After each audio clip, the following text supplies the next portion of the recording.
Yeah, FlareX, we're a little late. You know why? Because it's Monday night, and this is the Going in Raw crew. Welcome to episode number 83 of Monday Night Going in Raw. I am Etep Wakuyan right here, the place to be reviews right here with all of yous. I am joined this evening by a robust panel. That's right, it's bursting at the seams with goodness. I am joined by, making his return to the program, ladies and gentlemen, Coach Loudy. It's the tower of power, too sweet to be sour. Sky's the limit, space is the place. Oh, yeah. Thank you, sir. Welcome back. Good to be back, Pete. Good to be back. Good to have you, brother. And making his another appearance on the program, as he is just a regular member of the family now. Ladies and gentlemen, Alex, Linklex7. Woo-woo! What's up, people? Good to have you back, brother. We got Dartico and FlareX in the chat already. Good evening. Next in the rotation of the starting five, he's our power forward. Ladies and gentlemen, the Groovinator. What's up, everybody? If you didn't hear, the Joker got nominated for 11 Academy Awards. 11. Think about that now. And last but certainly not least, starting at center, Tony Tonedeaf. Welcome back, brother. What's up? What's up, everybody? How you doing out there tonight? And not only did he get nominated for 11 awards, but the Joker's going to wear the same suit to every murder to reduce his carbon footprint.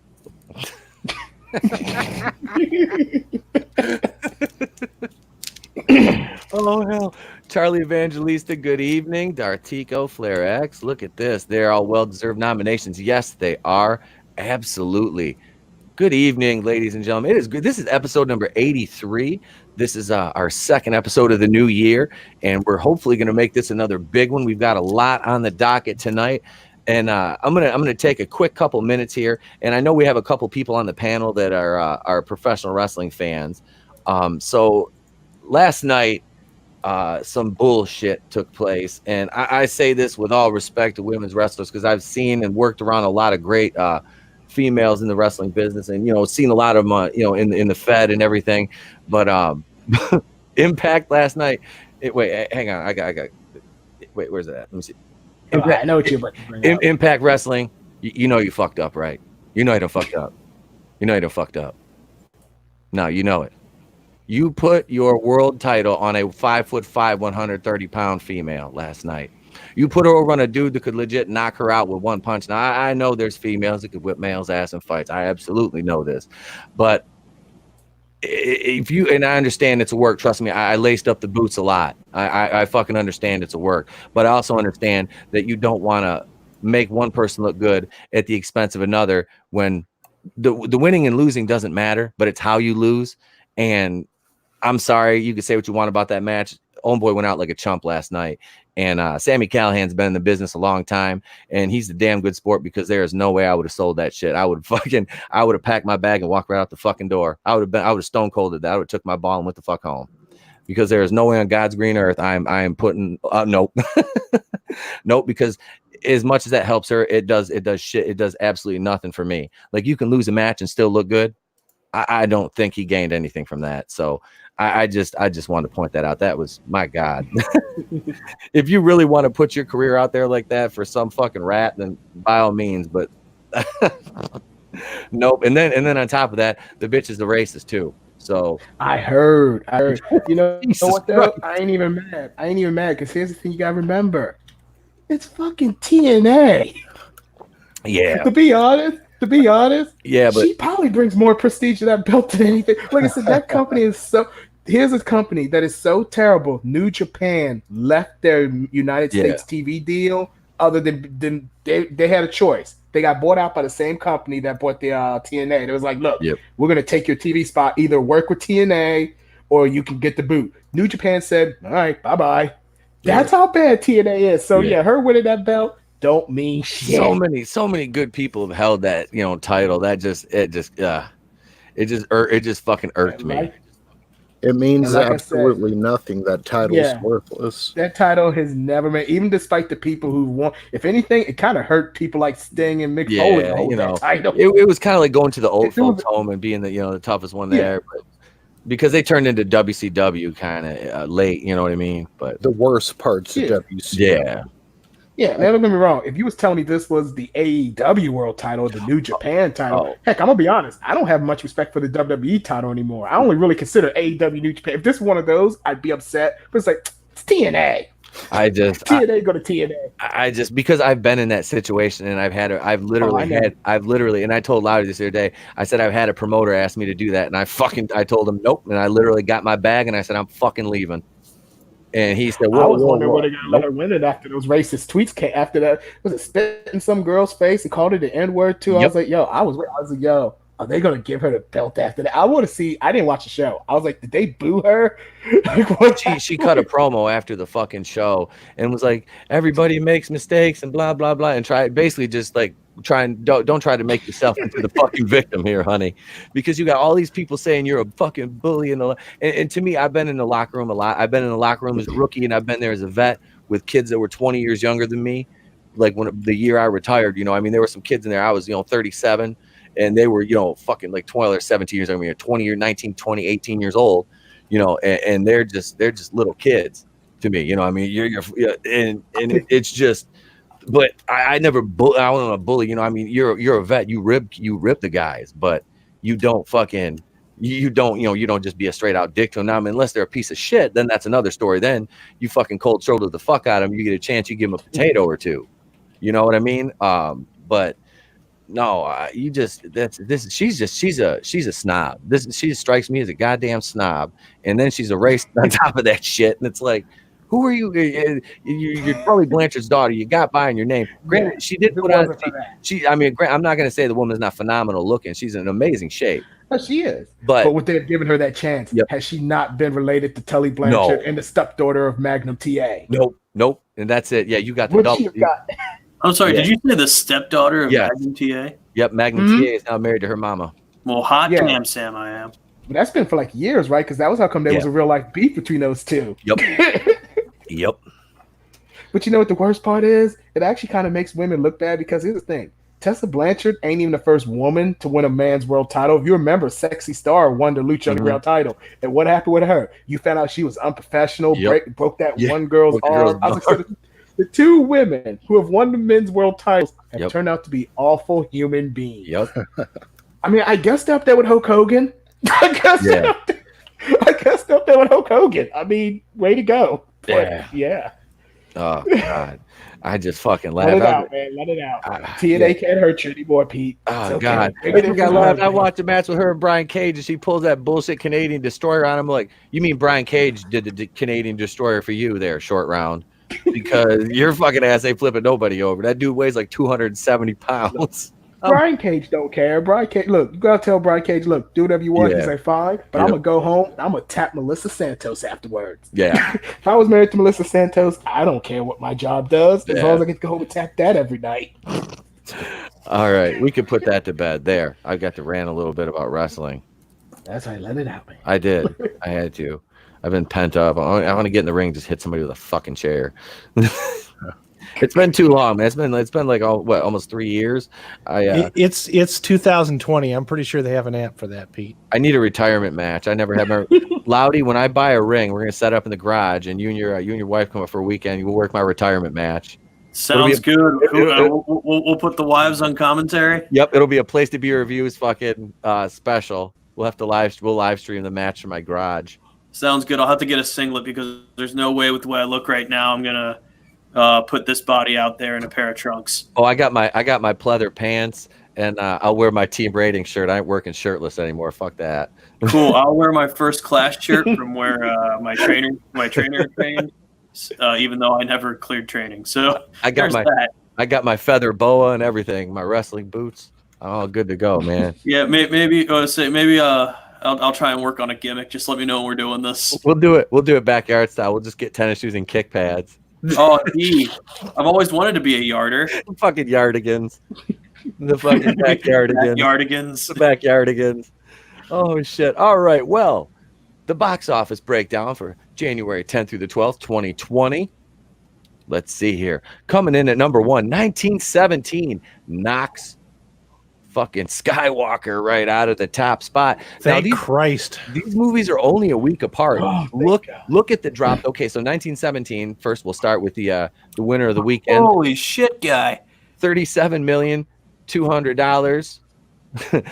Yeah, that's up to 39. awesome. That's up to $39,721,479.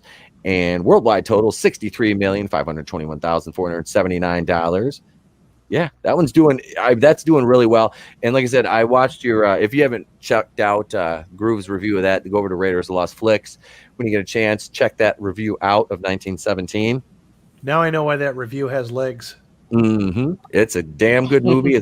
Your new format worked really well too. I liked it, man. Thanks, homie. I appreciate that. You're welcome. Let's see here. Number 2, Soy Walker, Plan 9 from Outer Space, 15 million. That took a hit in its fourth week. $15,187,034, down 56%. Oh, a change of 127 theaters it left. Fourth weekend, $478,297,724. And let's check the worldwide is at $989,968,274. So this will probably break the $1 billion mark by what, next weekend? I mean, Probably. I'm still trying to figure out how the fuck people are defending this garbage ass movie, man. Like, Yeah. what the fuck is there to defend? Disney. That's all it is. Yep. Basically, it comes down to Disney, which comes down to Marvel, which comes down to Robert Downey Jr. It all comes down because they really loved Iron Man and the Avengers. mhm. I mean, That's when the dick sucking for Disney started. I got an old buddy of mine who said this was the perfect ending to the saga, and I'm like, please, how? And I just like named on and say, Pete, you should remember this because I sent you the screenshots and Yep. shit. But Yep. he's just saying it was a perfect end, this, that, and the other, and I'm like, please tell me how this doesn't, negate another movie from the series. How can you? Yeah. These things have already happened. How are you going to retcon and just make? I'm like, how the fuck is there like a fully functional throne room? Like, Yeah, that got blown up into a You got billion people pieces. like little itty bitty fucking pieces. Like, it was funny because he was trying to defend it, and I posted the link to that scene where the explosion happens. I'm like, please tell me in this scene where you're gonna find a fucking throne room that is intact based off of this explosion that has happened already in this series. I saw a video. Somebody tried to point out chunks of it that were the throne room. I'm like, shut up. Chunks No. my fucking ass. No. You got people like friends of mine that say, well, it's so much better than The Last Jedi. I mean, that's like saying that White Castle's better than Denny's. It's like, who fucking cares? You leave White Castle in. Hey, I was hey, gonna alone, say. sir. You bring up White Castle and insults, we will have. I mean, we will they have both work. give you diarrhea. So, pick your poison. Sir, it's not about the aftermath. Yeah, it's the it's fucking moment, sir. It's just being in the moment. with Castle- the Oh, so White it's the Castle. journey. Oh, Yep. okay, gotcha. Neil Patrick Harris got his career back. Thanks Yes, to White he did. Yes, Okay. he did. Let's say, and you can't compare two delicious but horrible for your intestinal foods for fucking eye cancer, okay? You can't compare the two. Mm-mm. Well, can we go back to the perfect ending? Because Yeah. at Return of the Jedi, you have Luke, you have Leia, you have friends, family. It's one of the greatest Yep. Jedi in history's funeral. They're burning Darth Vader. I mean, you can't ask for a better ending to a saga than that. And then in Episode 9, you have Rey standing with somebody else's droid, somebody else's lightsabers, and staring On at the someone twin else's suns. planet. That's Luke's scene, and she's stealing somebody else's scene, standing alone. I mean, it just doesn't compare. I mean, the perfect ending was Return of the Jedi. Yeah. Yeah. And they just copied it. Yep. That's JJ. Listen, it is 2020. She is a woman. She has the right to have these things, and you can't take that away from her, sir. Yeah. She is stunning and brave. Hey, Two in look, the stunning, one in the brave, sir. Hey, look, I approve of abortion. I let that movie go, right? That's an abortion. I wish I had aborted that movie. I wish I had aborted that whole trip. Wait, let's see. Wait, Flare X. Have y'all heard what Marvel did to Luke? What in the comics?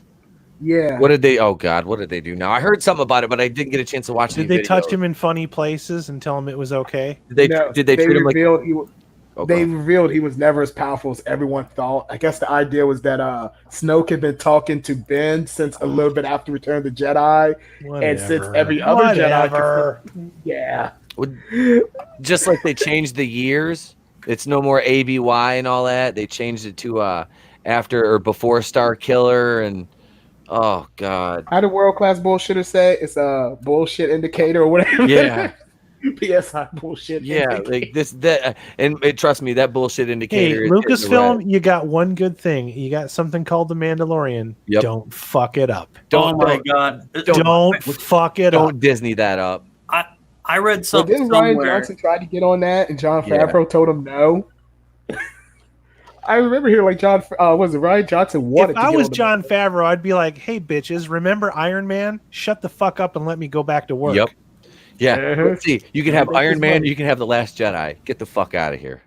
So I was reading somewhere on the old book face, someone was trying to defend the Last Jedi and say that the Mandalorian wasn't Star Wars, and I'm like, bro, the fuck you mean?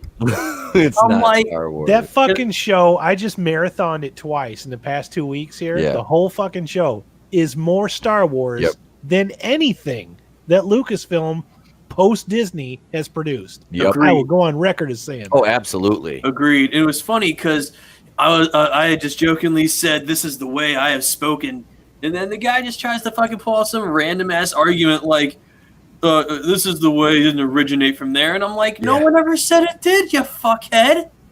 Yeah. I'm like, "No one ever said it did. Your argument's invalid." Yep.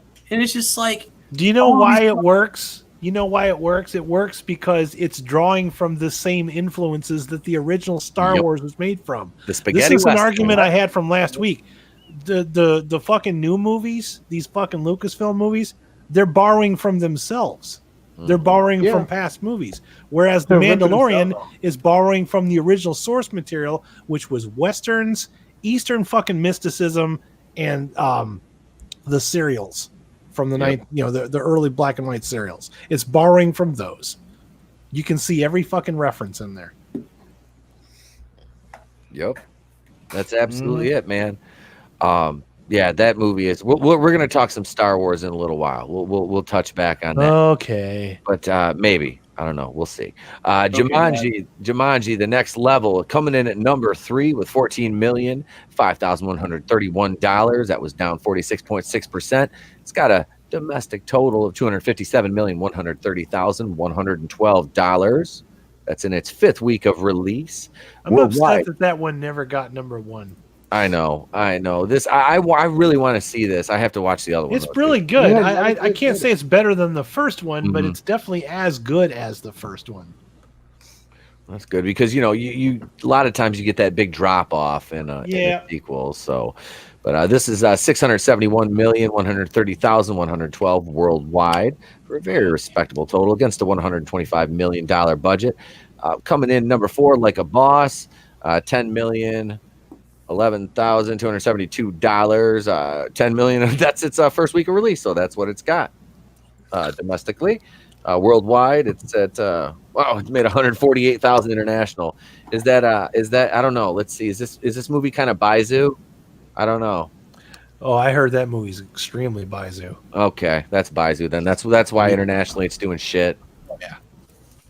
Fucking Baizu. Baizu is like the social politics. Yeah, social politics. That's what the Chinese call it. That. They don't like that shit. Oh yeah, they straight up they're like nope. But to be fair, they also which is they kind of made. I can't remember who was it reported on it. Did you see what they did to John Boyega on the poster over in China? I haven't caught up with that yet. I've heard nuggets of info from you guys. They shrunk him down and put him in the background. That's better than what they did in 7. 7, they got rid of him completely. Oh, did they? Yeah. I did not know that. See, I didn't watch Force Awakens in the theater, so. But yeah, we get called racist. Yeah. Wait, what? We're the ones saying the black guy was the coolest character in the new trilogy. I know. And now like Is it true that there was a lesbian kiss in Rise of Skywalker Yeah. that was removed for the Chinese audience? Yep, it was the ugly bird face lady. No, that's not racist at all, is it? Is I love EVS how like this is who was so progressive. Oh, but get rid of this whole lesbian kiss. Yeah, I was gonna say I love how they double down. Except, oh, that's right, we still need money. Well, we can make some exceptions. Well, shit, the cut. That's what Ricky Gervais was calling out. Yep. The cut for Saudi Arabia, they took all the women out of it. Is there anything left after that? Nope. It's like it's the opening crawl and then the credits, and there's a couple of scenes with Finn and Poe along the way, but mostly a twisted part of me kind of wants to see that cut though, just to see how it looks. Which I one? saw the anti. One where he took all the women out just to see what it looked like. I just made that. They up. did that for Last Jedi. Oh, okay. They did do that to Last Jedi though. Somebody did that. It To was Last actually Jedi. somewhat better. I hate to say it. It was still terrible, but it was somewhat more tolerable. It's because I mean that's like half the movie, dude. Yeah. Vice Admiral Gender Studies and I mean, is the movie only Ray. like 35 minutes long? Because that's already a vast improvement. If the Last Jedi was only Last Jedi was only 35 minutes long, I could probably tolerate it better. Yeah, Leia was the only character I think that got to stay in. Yep. The only one that was worth a damn. Let's see. Coming in at number 5, Just Mercy.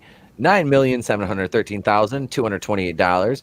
That's up 12,578%. That's because it opened in 2,300 theaters. Oh, hey, can I acknowledge the chat real quick? Yes. Charlie Evangelista. In women's defense, you guys, we're not watching Like a Boss either. I don't know who the hell is actually watching that one. Thank you, Charlie Evangelista. I love hearing that from women about these movies that are like it's not just us. Yep. Yeah. No, it was like Charlie's Angels. Like I said, I was in the theater and 2 women were like, "Oh, what are you going to see?" I'm like, "Charlie's Angels." They're like, "There's a Charlie's Angels movie, and why are you going to see it? Did your wife want to go see it?" I'm like, "No, she's not here. She didn't want to see it either." They're like, "Why?" I'm like, "I'm reviewing it. It was a bet." And go ahead. they were going to see Ford versus Ferrari. I'm like, "Fuck, I wish I was going to see that." If you when you get off this podcast, Pete, if you go watch the trailer for Like a Boss, you'll have to shower yourself. You'll feel dirty. Trust me. I think I want to say I've seen the trailer, but is it Tiffany Haddish? It's the one with the vagina cake, and they drag that joke out like way longer than it needs to be. What? Yeah, there's a vagina cake. One of them's pregnant, and they got a vagina cake with a baby coming out of the vagina. Oh, sweet fancy Moses. Sorry, Yeah. I feel like vagina cake should be slang for like some type of fucking STD or some shit. Yeah. Coming up. Oh fuck! I got that vagina cake. God damn it! Not again. Google vagina cake and let me know what you come up with. I'd rather not, but I'm not. I'm afraid to. Yeah, why do we have... All right, so let's see. Number 5, Just Mercy's let's see, we say $9,713,228. That's the one that's got your homegirl in it. Yep. Brie Larson's glitter feet. $10,149,216. Yeah, but that's anchored by Jamie Foxx and Michael B. Jordan. And let's see where we're at worldwide with that has not opened internationally yet. So, but this is based on a true story as well. Let's see, number 6, Little Woman. Little Woman's down from number 3 to number 6 because men aren't going to see Greta Gerwig's. IndieWire is in love with Greta Gerwig. It's actually quite scary. Like they were chastising the Oscar people today for not nominating her for Best Picture, and they're like that Todd Phillips guy that directed the Hangover trilogy. It's like they can't get over that. They can't get over that. Little Woman was $7,801,393, down 42.7% in its third week only, left 92 theaters, total $74,182,402. Let's check the worldwide number, $107,382,402 on a $40 million budget, so that has made some money, but this is only the $9,986,000 reboot of Little Woman, so I don't know. Take one down and pass it around. 900. I'm sorry. How many Little Women are on the wall? Number 7, and we're all evil for not going to see it. I love that one article. It was like, go ahead, go grab some beers with your buddies, and then go see Little Women. I'm like, wait, are we talking about a midget strip club? Because I mean, that would be fun. Like you point me in that direction, and I'm there. Number 7, Underwater, was $7,008,297. And that's the total. That was its first week out. 20th Century Fox release opened to a $7,434,562 international gross. So they're almost on par with each other for a $14,442,859 worldwide total in its opening weekend. I heard that the working title for that movie was Deep Star 6 Rebooted. Really? No, I'm kidding. I made that up. I mean, hey, I don't know. Let's see what else we got. Oh, number 8, Frozen 2 in its 8th week. Still made $5,910,150, down 50%. $459,533,192. Let's see, worldwide. That's over $1 billion. Yeah, 1.3 bitches. That's that thing is still trucking along. It released November 22nd. And it is still in the theaters. Of course, Joker's still in theaters too. Let's see. It's going to win Oscars and it's still going to be in the theaters. 1 billion. I was going to say, if it's nominated for 11, it's winning at least one of them. There's no way it's walking away unscathed. Yeah. Oh yeah. That's like Titanic Oscar numbers there. Yep. Charlie. Go with 0. People would just never let them hear the end of it. You know that terrible movie that we weren't supposed to go see? Yeah, that one.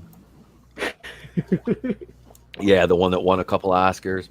Charlie Evangelista says that's the best name for a midget strip club ever. Little Woman. That'd be great. Let's see. Number 9. The talent. You're gonna be the talent scout. Number 9, Thou Shalt Which Not Speak Its Name. So fuck that movie. And number 10, Spies in Disguise with $5,173,337. Yes, I am that petty. I won't even talk about it anymore. For a total of $54,681,766. It's 3rd week out. This is the Will Smith and Tom Holland movie where Tom Holland is yet another person's little bitch. International gross on this one, $61,127,255. Worldwide, $115,809,021. Can I borrow Tree Fitty? No.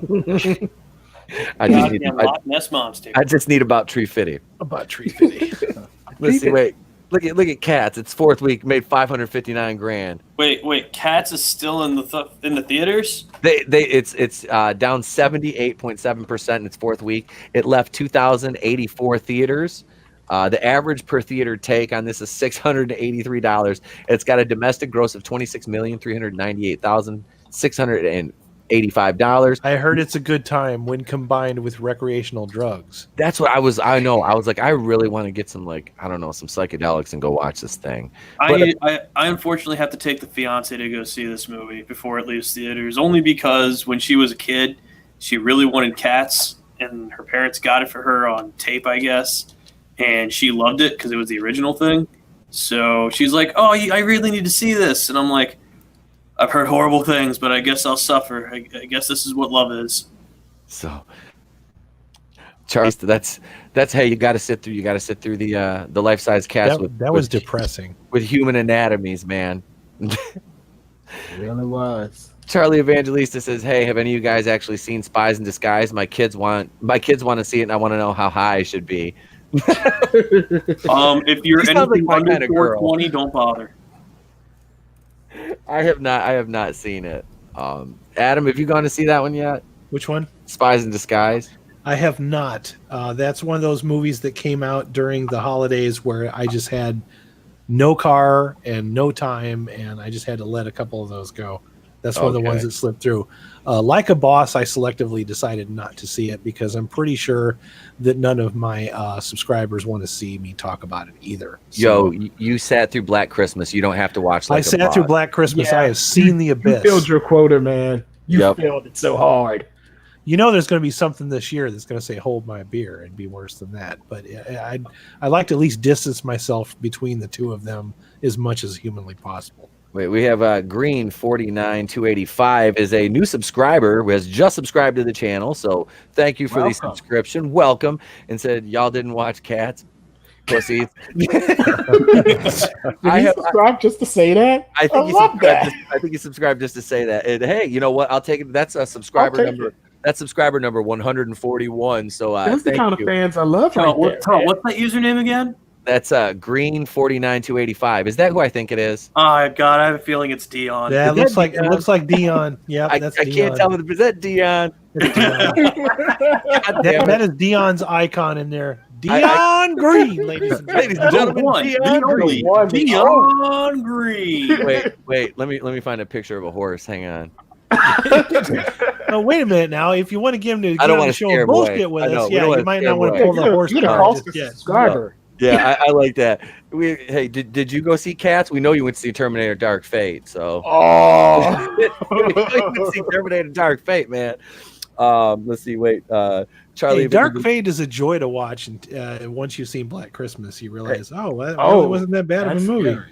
At least I had Naomi Scott to look at in Charlie's Angels. I mean, the Ella Balinska girl. She's very attractive. Her acting ability is. They just didn't have any chemistry. That cast had no chemistry together. So. Like, you guys know the bullshit that I watch, right? Yeah. And some of the stuff that I've made you sit through. To have a movie that's making me want to get up and walk out within 28 minutes, it's fucking terrible. Yeah. And that's all I'm going to say about it. Like I said, that's where I was at with Charlie's Angels. I was within like a half hour. I was texting. Right. And you had a fuck this movie moment, and I had a fuck this movie moment. I almost had an existential crisis for the middle of that fucking shit. Oh shit. Here it is, ladies and gentlemen. I love me some white girls with short hair and Linda Hamilton. Some bitches. Hey, you know what? I'd bang Linda Hamilton over what's her name? Mackenzie Davis. Yeah. Now, have you seen the previews for that movie, The Turning, with Mackenzie Davis, where she plays kind of like the governess? I'm looking forward to that one. Yeah. She actually looks good in that. But she was not the worst part of Terminator, though. Mackenzie Davis was not the worst part. The worst part was the one, the Hispanic one that was the focus of the story. They couldn't hold the fucking rifle. I can't remember her name right now. The one that can't hold the rifle. Yeah, she's the leader of the resistance. Spoilers. Yeah, can't hold a fucking rifle correctly. I'm like, I'm a goddamn hillbilly. I'm like, that's one thing. Hold a rifle. She could barely deliver her lines, dude. Yeah. Well, yeah. At least Mackenzie Davis showed up to work that day. Yeah, that's all I'm saying. All right. Linda Hamilton, man, she's been smoking like 2-3 packs a day for the last 30 years. Yeah, she did. She almost sounds like Patty and Selma. How you doing, Homer? It's me. Who would you rather bang, 2019 Linda Hamilton or Lena Dunham? Oh God. Linda Hamilton. Sure. Linda Hamilton. Is suicide an option? It's suicide. No. I can't nail it. Suicide is an option. On many faces. She looks like a bust. You can do the same thing if you please. I can't do it. I can't. But I don't. Help, baby Jesus, help. Help me, Tom Cruise. Help me, Tom Cruise. Oh shit! All right. I picked the wrong week to stop sniffing glue. I picked the wrong week to quit amphetamines. Let's see here. We got wrong week to go on a masturbation fast. Picked the wrong week to be on the show. We're gonna have our own contest now. Isn't that every week? What about you, Tony? I'm just enjoying the show, man. Oh yeah. There, she's back. I hear 2019 Linda Hamilton. I think Bon Jovi. Bon Jovi. Are you halfway there? Yeah. That's what I'd do if I had to nail 2019 Linda Hamilton. I'd be listening to Little Runaway by Bon Jovi and drinking Mad Dog 2020, smoking a Virginia Slim. Oh. Come on back for round 2. Oh Jesus, no, please. Do I have to? I can't. I smell like sweat and shame already, Linda. Get back here. You trying to say that the trailer she has on the back lot is the same one that she's been living in for the past 20 years? Dude looks like a lady.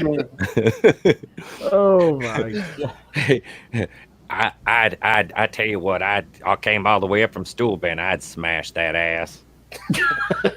Watch out, you might get some stool out of the bend if you smash that ass. Oh, don't worry about it. Big Cleveland goes in raw, dog. You know it. Monday night going in raw? Mister, don't play.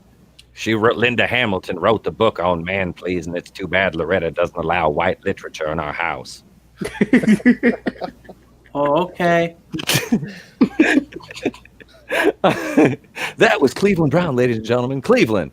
Say goodnight. Good night, you son of a bitches. All right, let's see here. Screen share. We're going to take a look at Joker's Oscar nods now. What it is nominated for? Did I hit that correctly? I don't know. I Are we did going to not. see Pornhub instead, or are we going to see Joker nominations? This better not be porn. Leo Red's in the house, ladies and gentlemen. What's up, Leo Red? Welcome, Leo. I love 1960s Linda Hamilton, R. Kelly. Leo, he's a Leo Red. Hey, let me see Flair X's comment above that. Wait, where's it at? Hang on. Leo Flair. comments and me want to go home. Where's Flair? Oh, you were allowed to see it. Wait, where'd Flair X? I can't see it. Right above Leo. Holy shit, the pagan has started again. Oh, god damn it. God damn it. We came for the jokes and stayed for the pegging. Joker tops Oscar nominations, but female directors, actors of color, virtually ignored. Did they come out and just like beat this drum every Oscar season? Yep. I mean, it's like the difference is this year's nobody's listening. No, I mean, honestly, if a film is good, it's going to get nominated. I mean, Black Panther wasn't even that good of a movie, and how many nominations did that get? And I like that movie. Like the world is collectively laughing at you when you post this type of stuff. I mean, let's see. Joker, an R-rated blockbuster, topped the list of Oscar nominations. What? Am I beat booping? Somebody is. This I think it's a site. I think it is. There's so many. There's so much. Bro, Howie Pizza's good though. That pizza does look good. Let's see here. My God, can't they just give me a list of these? Let's see. Joker will vie for top honors. Once Upon a Time in Hollywood, The Irishman. It's in other major categories, it was a list of mostly white nominees. Oh, those in other major categories, it was a list of mostly white nominees. Where was Chris Rock and Martin Lawrence? Where was John Witherspoon? I asked them feverishly. I said, why, Lord, were they not nominated? Where was Rudy Ray Moore's nomination? You sons of bitches. Cleveland is angry tonight. He's just angry. Let's see. Let's see. Joker, which has earned over $1 billion, was recognized for Joaquin Phoenix's performance as a failed comic. So he's nominated. Is he nominated for what? Best actor? Let's see. Nominated for best score. I will say this: the score for this movie was awesome. Oh, great! It had one of the best soundtracks. And the stairwell they used for that dance scene. I guess the locals are getting sick of that because it's become a tourist attraction now.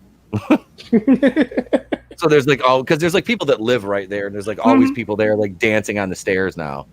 Well, you heard about the guy who recorded the whole scene played out, right? He recorded on his phone. Oh, geez. Let's see. 19th Irishman, Parasite. See, this is just kind of blah blah blah. Yeah, fuck this article. Well, anyway, it's nominated for 11 Academy Awards. Very well deserved. Like I said, this was my favorite movie of the year, hands down. So I don't know. I think I like this movie more than R. Kelly liked Aaliyah. That's a lot of love right there. That's a lot of love. That is a lot of love. Let's see. Good. Let's see. Wait, I want to read Charlie Evangelista's comment. Going back to my previous statement, women are insulted that they think putting more vag in a movie is going to draw us in. It's like, oh, we can't follow along with the juicy, well-written plot. Yeah, that's basically the way they treat women. It is, and like I said, I absolutely love hearing that from a woman's perspective because, like, when we say it, we get knocked for it, and it's like, you're kind of being insulting, but then to the females because you're like, oh look, we just have to like make it all like basically milk toast for them, like there's nothing to it, and it's like, yeah, everybody likes a good plot, don't be fooled. Everybody likes a good plot. So that's I mean, I don't know. How many of these out of 11 do you think Joker's going to win? Let's go around. Loudy, what do you think? We'll go around. Start with you. Well, the mark in me wants to say all 11, but I know that's not realistic. I'd say Joker wins maybe 4 or 5. All right, that's fair. Let's see. What about you, Alex? I see it getting a but. Also, I would say maybe 4 or 5. I definitely think it's going to win either Best Picture, Best Actor, or both of them. But it's going to be one of those two. It's getting. Mm-hmm. Agreed. Groove, what do you If it think? doesn't win best soundtrack, It's going to I'll get definitely- two. It's going to get some kind of a technical award, and then they're going to give an award to Joaquin Phoenix. Yep. You could get Best Actor. Yeah, I think he's going to get Best Actor for this. I really do. But it'll be Best Actor and then some kind of technical award because those are the only two things that they could give it for that won't piss off the status quo. Yeah. Kind of like when I went Black Panther. Correct. Yep. Exactly. All like that talk Black about, it's got Best Picture, it's got Best Picture, and it ended up winning the same award every superhero movie Yep. win. Yep. Fucking technical awards. Yep. Yeah, that's the only one all of them win. Yep. That or special effects. So yeah. technical award, and then they'll give one to Joaquin Phoenix. So All right. Tony, what do you think, man? Either 7 or none. Either 7 or none? Either Oh, 7 very or none. specific. Yeah. He's Yeah, going all right. big, man. Go big or go home. That's right. That's right. I can go with, I would say probably about, I would say 4. It'll probably win 4. It'll probably win, like you said, it'll win some technical award. It might win score. And then, I mean, I would love to see it win Best Picture and Best Actor. But if I had to go with one, I would say Best Actor. So I'll say I optimistically 4, probably 3, for me. But so we'll have to revisit this next week. I think or wait, when are the Oscars? When the hell are I don't even know when they are. Aren't they usually like February? No idea. Are they? Oh, okay. Well, they're canceled. We're canceling the Oscars. Hashtag cancel the Oscars. That's it. If they won't let Kevin Hart No, host, hashtag Jimmy Gervais host the Oscars. oh my God! If Ricky Gervais, could you see? It'd be like a life would be like a parody episode of South Park, to where he just shit talked his way into hosting the Oscars, like Mr. Garrison did at becoming president. I guarantee you, it would be the highest ratings the Oscar has had in quite some time if they announced it early that Ricky Gervais is a host. Yep, because people would actually want to see it. Because really, who the fuck? It's like I saw an ad for the SAG Awards. Like, who the fuck wants to watch the Screen Actors Guild Awards? Like, No one cares. like no one cares.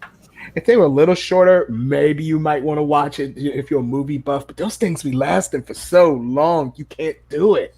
Mm-hmm.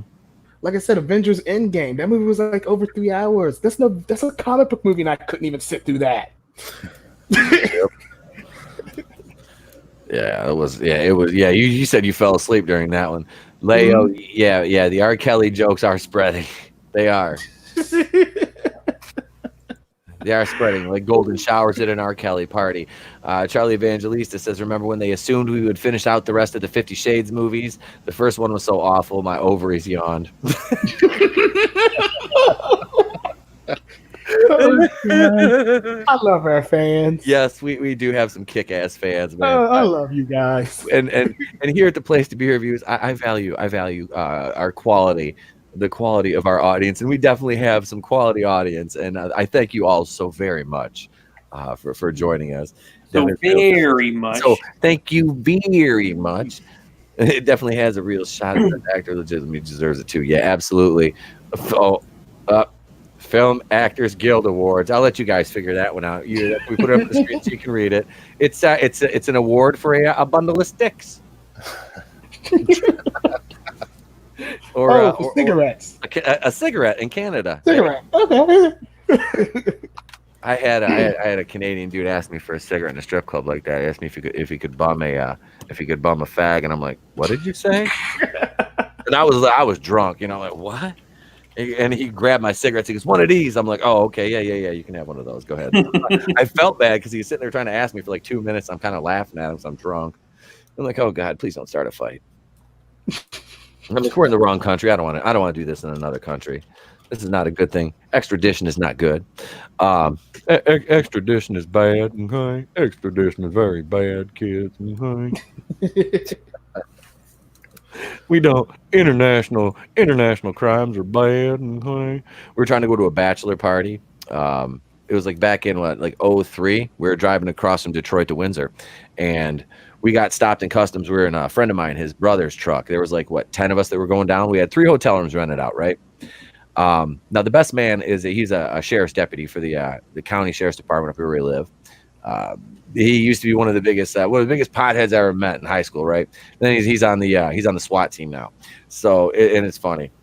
So we're getting ready and we're going across the border and we get stopped. And the guy driving the truck, we all have to go into customs. They're searching the truck with mirrors and shit. Come to find out, he has like a fleeing eluding charge from like 20 years previous. Like he done his time, whatever, did his little stint in jail and paid his debt to society, as it were, and he couldn't cross the border. So we had to take him to the Motor City Casino Hotel in Detroit, drop him off. He got a hotel room for the night, and then he let his brother and like 3 more of us take his. This is like a $60,000 3/4 ton Duramax lifted diesel Chevy truck over to Windsor, okay, for a bachelor party. Boy, did we have fun with that thing. The exhaust, and he had like a chip in it. Now the exhaust was like really loud. So we would drive by, like there was a lot of hookers over there. And we would drive by, and he just goosed the exhaust and scared the shit out of these. Like they would think it was like gunshots or something. It was freaking amazing. And we probably shouldn't have been driving around that late. But then we ended up driving all the way back to Houghton Lake from Windsor that night at like 4 a.m. And the cop drove back, which made it even better. Yeah, so I got some. This is going to be Patreon material because I have some really good strip club stories from over in Canada. Anyway, before I get sidetracked on strip clubs, let's jump into main topic number 1. The nostalgia bug bites NBC and their upcoming streaming service, the Peacock. Now, I was talking to Tony about this because you said you're a big Soleil Moon Frye, Punky Brewster fan and Saved by the Bell as well, right? I am. Grew up on them. Just my question is, with the name Soleil Moon Frye, what do you think the odds are she was born in a commune? Oh, I would say those are very good odds. I would take that bet all day. Her parents were probably like Moonchild, or I don't know. Like it's got to be like I don't know, like Star Fox, or isn't that a video game? I don't know. But exactly. I mean, I'm sure they have some very eclectic names. Rubbing the essential oils all over her and burning the sage and Hairless Whispers playing in the background.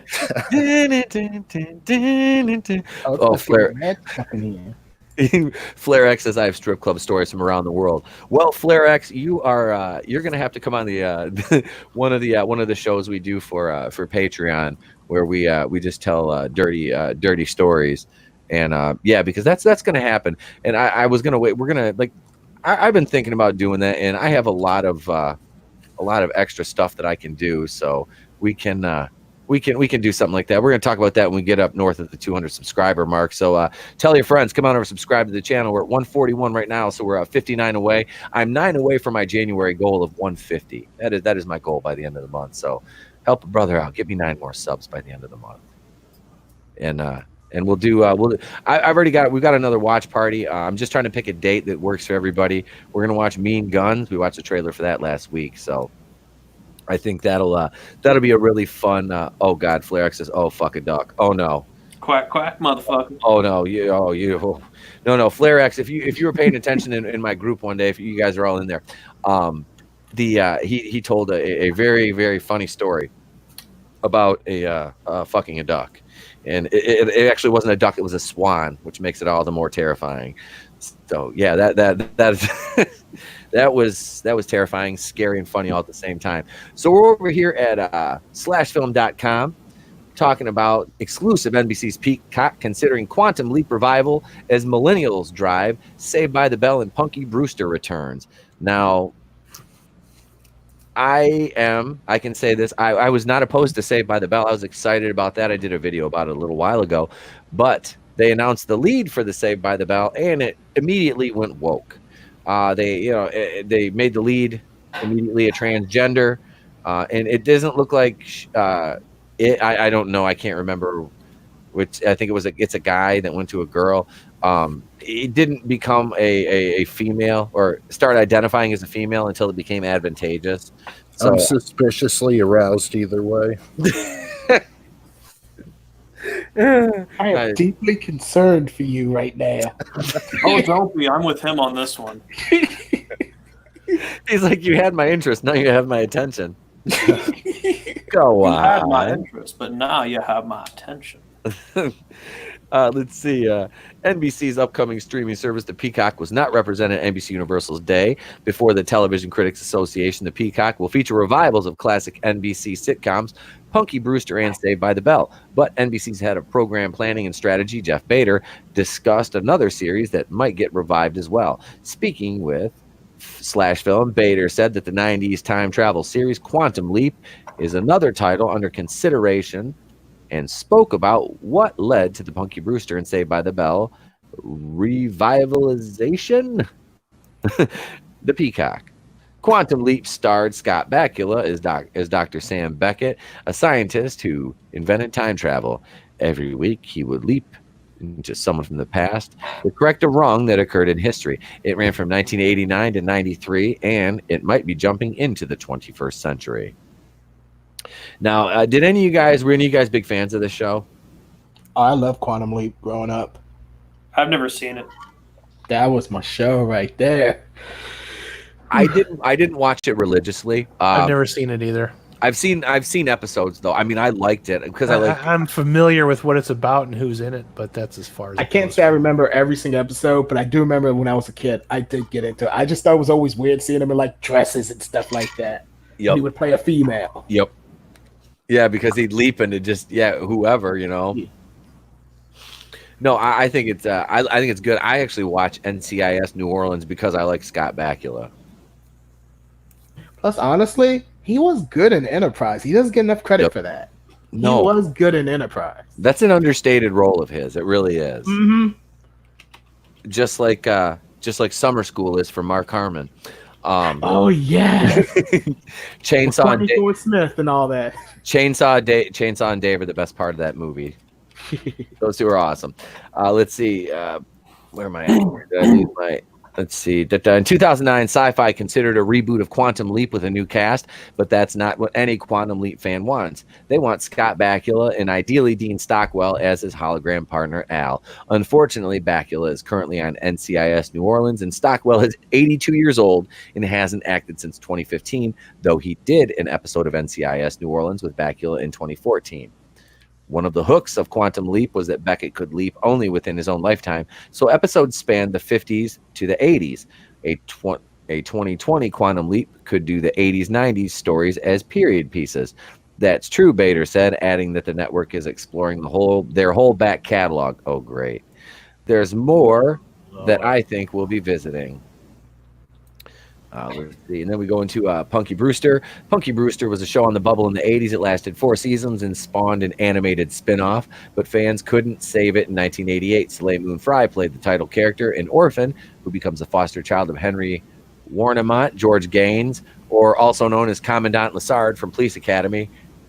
The Peacock revival sees Frye reprise her role as a mother herself who meets a young girl who reminds her of herself. Yeah, like you said, I watched this show. I watched this show as a kid. It was good. Like I said,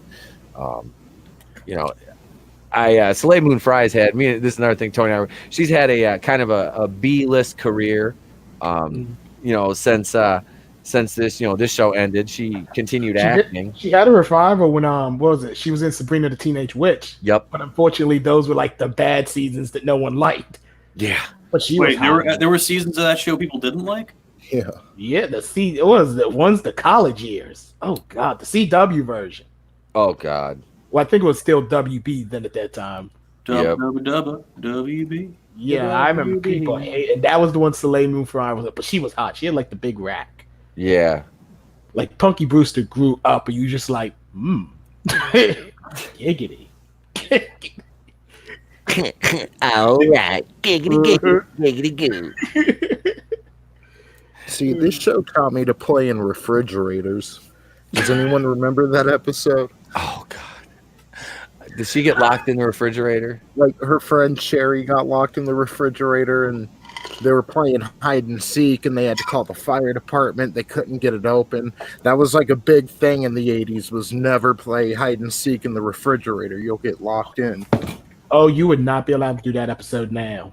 Nope. Oh. Think about it. Women in refrigerators. That episode would not fly anymore. No. $3 for the whole family. Neither with the the serial killer episode. Oh God. Remember they had an actual serial killer, not a criminal, not a robber, serial a killer. serial killer. On Punky. Punky. That was one of those on a very special episode. Tonight, guest starring the son of Sam. Her and George Gaines are doing forensic semen tests in the alley. Punky, it looks like the hooker was strangled in the alley with a John's belt. I can't do a Punky Brewster voice. Right? I would be kind of weird if you did. Yeah. I'm not gonna lie, y'all were saying Punky Brewster, but I automatically thought Doogie Howser for some reason. How do you confuse those two? I don't know, but that's the monster movie I want to see. I want to see those two fucking cage match right now. Someone take an audio clip. Yeah, someone take an audio clip where Adam just says he wants to see Punky Brewster and Doogie Howser fucking, and then just cut it off at that. Or Well, I that, mean, half of yeah. that Or can that be would be done. fine too. Yeah. Oh, Neil Patrick Harris. I mean, it would be really weird and awkward. Would Oh, it yeah. really? Have you not seen was it White Castle? He Or can play straight. yeah, Punky Brewster. Or no, not Punky Brewster. Doogie Howser and Flower. Yeah, you know where I'm going with this. I'm Oh, staying quiet. Awkward City. Punky Brewster is a lot of those shows that didn't quote work with adults. Even going back to the Brady Bunch and the Partridge Family and things. Well, the Partridge Family blamed that on Danny Bonaducci and things like that. Bader said Punky Brewster has a huge resonance with millennials. That's what we want. We're seeing that with the millennials, Soleil Moon Frye, there's a resonance. So the idea of a show with her and a kid actually, I think, is going to work for them. The kids who watched Punky Brewster in the 80s would more likely be Generation X than millennials. This is true. There's also a chance that millennials must have caught it in reruns or on DVD. But either way, Punky stands surely have... That sounds like a fucking Middle Eastern country. Welcome to Punky Stand. Surely thank them for bringing her back. Punky stands. I love it. Punky stands. Oh... Saved by the Bell. Now this one, like I said, this one we've got the it's Saved by the Ma'am now. Saved by the Ma'am. It's all right because I'm saved by the Ma'am. Oh God. It is ma'am. So Look, the go ahead. no, they showed the guy Matt. Remember the Max, the diner? I don't know if you saw that video that Mario Lopez did with Elizabeth Berkley on Instagram, but Max still has this funky ass hairdo. Oh God. You know how it stood like straight up like Marge Simpson's? He still got that shit going on, dude. It looks just like it did in the show. It looks perfect. I want to shake that man's hand for having that nice head of hair for that many years. That shit not changing. Or if they had to put extensions in there or something, they did something. But it looked exactly like it did on the show. It was crazy. Saved by the Bell. The Peacock confirmed Mark Paul Gosselaar would appear in Saved by the Bell revival, although the Peacock is not his department, specifically NBC Entertainment chairman Paul Telegatti said his executive session, it was a no-brainer to bring back the high school comedy. I know the show and its history, Telegatti said. This is how I look at these things. Would I do Saved by the Bell again? Hell yeah.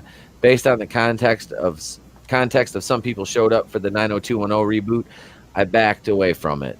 It wasn't what I expected. I don't know whether it's a good surprise or a bad surprise. Tracy Wigfeld is doing it. I bumped into Mark Paul Gosselaar. They're all excited about it. One could also measure the affection towards Saved by the Bell by the popularity of the Max pop-up restaurant.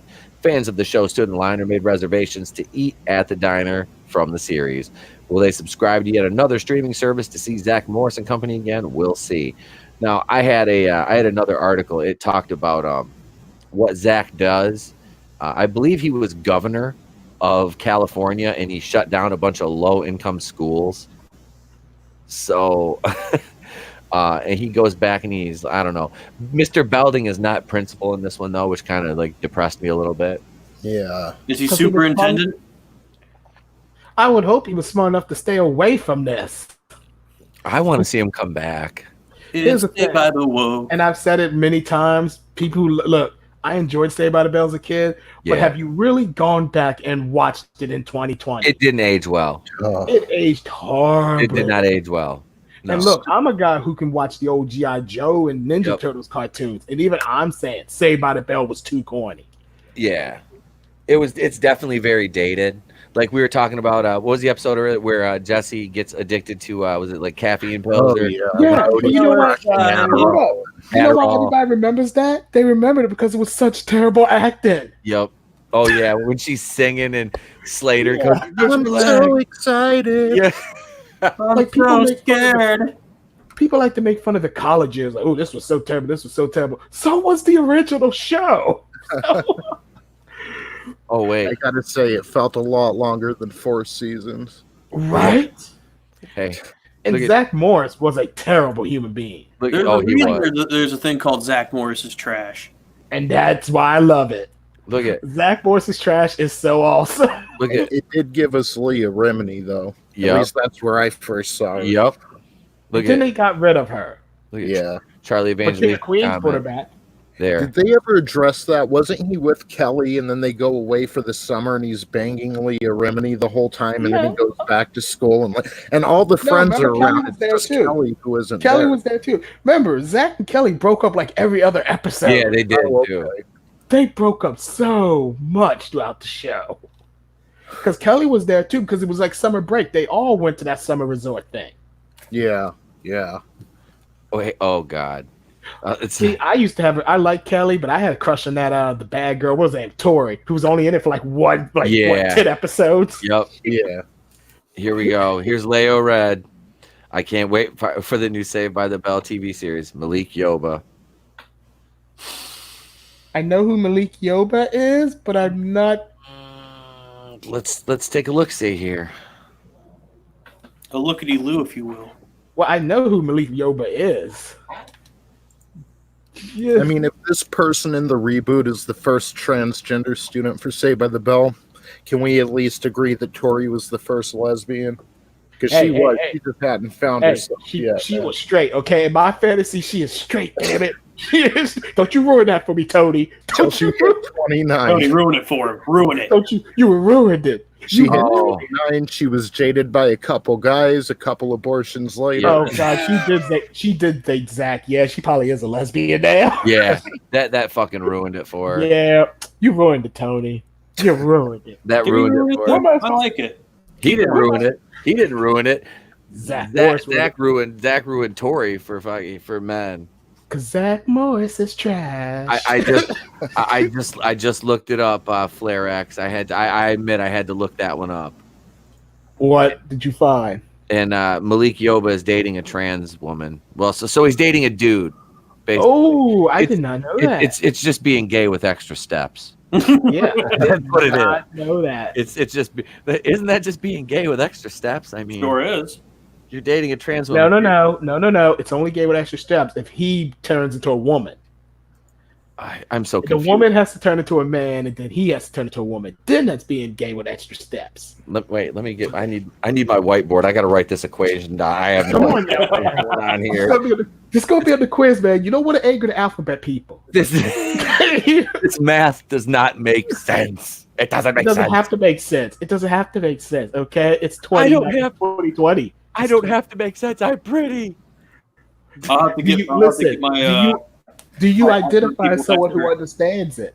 Listen, I we're gonna got have to get our alphabet matters. person expert in here, Mr. Juicy Smouye.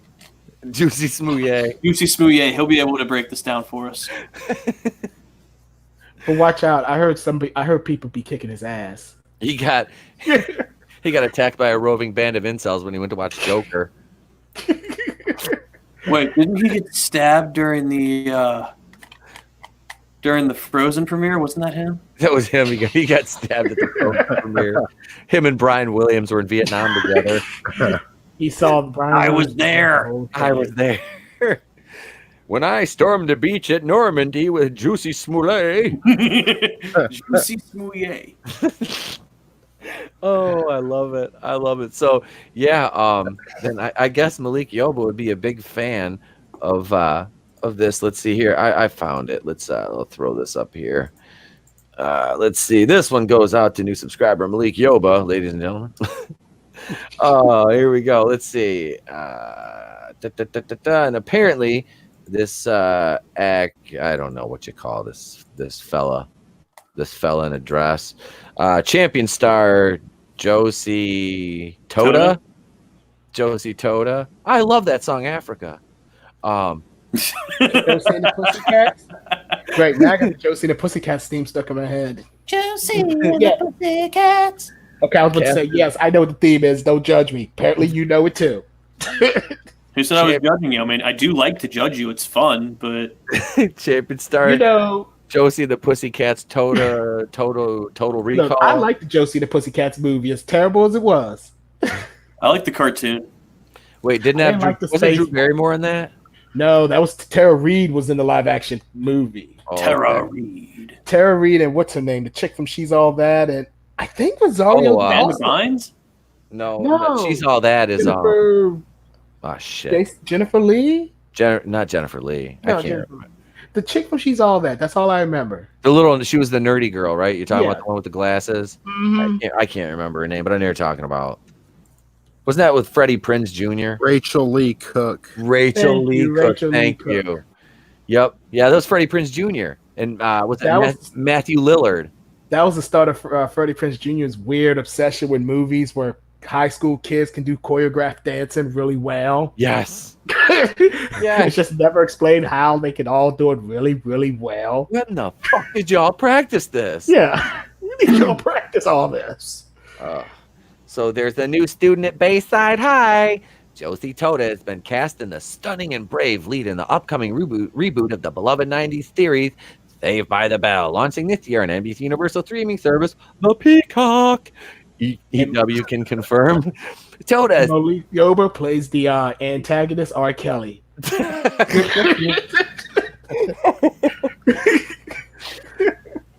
And Toda is best known for playing Michael Patel on the Mindy Kaling produced show Comedy Champions. Okay. So Toda joins stars of the original comedy series Mario Lopez, Elizabeth Berkley, who are set to reprise their roles as AC Slater and Jesse Spano, respectively. The Saved by the Bell ran from 89 to 93, spanning 4 seasons. The 30-minute single-camera rebooted version from Great News creator Tracy Wigfeld tells the tale of what happens when California Governor Zach Morris, played by Mark Paul Gosselaar in the original series, gets into trouble for closing too many low-income high schools and proposes the affected students be sent to the highest-performing schools in the state, including Bayside High. Toda will play beautiful and sharp-tongued cheerleader Lexi, who, as the most popular girl at Bayside High, is equal parts admired and feared by fellow students. Well, that's because she's a cheerleader with a dick under her skirt. That's kind of scary. I mean, let's be honest. Can I just say real quick, I mean, if you've put lipstick on your nipples, can you really go back to high school? In Elizabeth Berkley's case. Well, she did get fingered while on her period, so... Yeah. Like butthole fingered, or You get no. Her can I say? Oh no, we're not monetized, are we? No. Her poontang, her pie. I can never get the image of her flailing around like an epileptic marlin in that swimming pool, banging Kyle MacLachlan. That was those Twin Peaks, man. Yeah.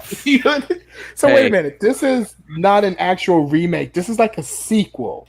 It sounds like They already did that in the 2000s with Saved by the Bell, the new class, and it fucking sucked. I was gonna say that they did that. Yeah, they had the new class. I mean, that's like what they. Screech is the teacher. Yeah, that killed me. It's like Screech was the smartest person in the show, and then he's still fucking hanging around high school for the new class.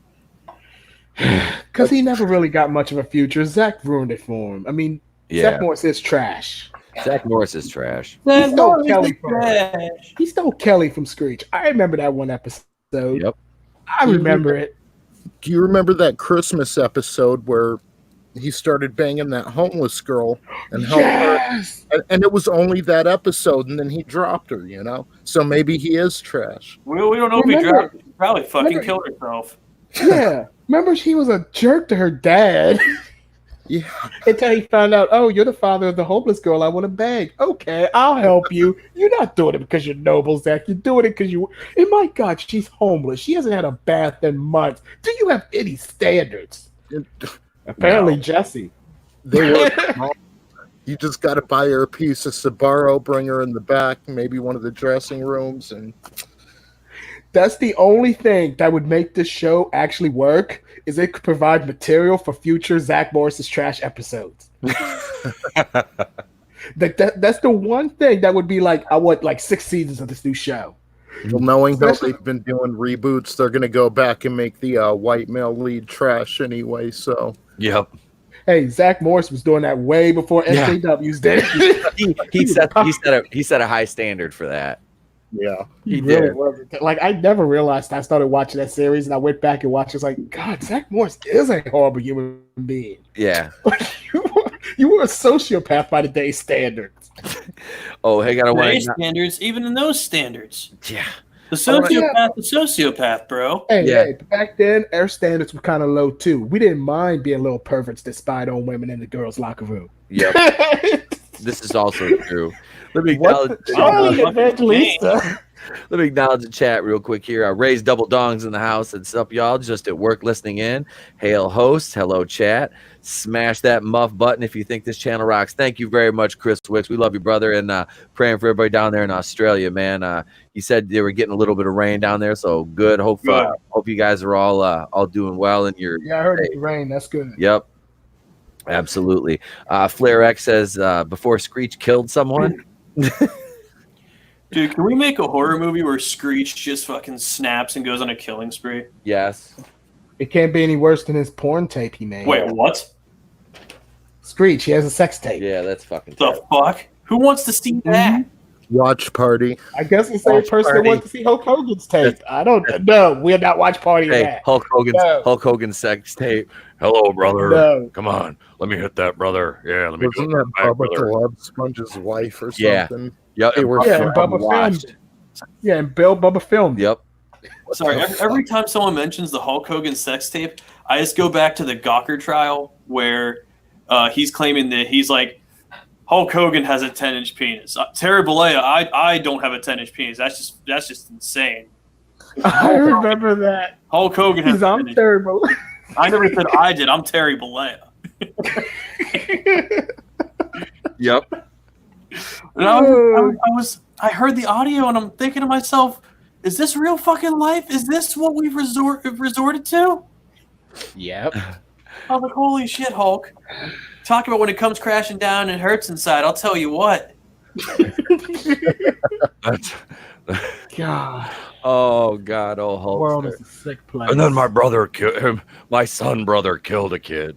My son, brother. My son Yeah. brother, Nick. But did he kill him? I thought he just like crippled him. I thought didn't the kid die? He probably Yeah. crippled him to death. I know he crippled him. I don't know if he ever died. And then had the nerve to say like, "Man, this hurt us more." Yeah. Shut up, man. We're the victims here, brother. Yeah. The best thing is that there was a guy like his son's age banging his wife, like wearing his house slippers, driving his cars and his boats and shit. And Hulk's like, I created this house, brother. And this kid's in there Well, banging my old lady. You know who Hulk Probably Hogan there, eventually married, playing right? Fucking Real American and American Made on a loop. Well, you do remember who Hulk Hogan married, right? Yeah, He married his daughter's Chris stunt Elizabeth's best double. friend.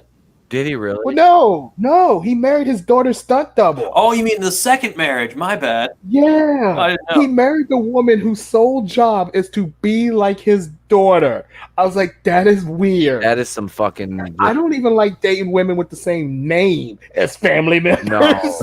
no. I'm not gonna date us for like a music video or something. But yeah, basically he married his daughter's stunt double. Yeah, he clearly wanted to bang her. See, you know what probably happened? He probably looked at her on the first date and said, "Well, let me tell you something, dude. You remind me just of everything my daughter is, brother. And I couldn't ask for anything more. What do you say we make it official, brother?" Oh God, the world is a dark place. What you gonna do when Terry Bollea's regular-sized penis impregnates you? Go get Goldberg to smash you again. So, like, we're talking like the good smash, the bad smash, Pick one. the Hulk Oh. smash. The jail smash. Oh, brother. No, that's what Nick Hogan's did. Wait a second.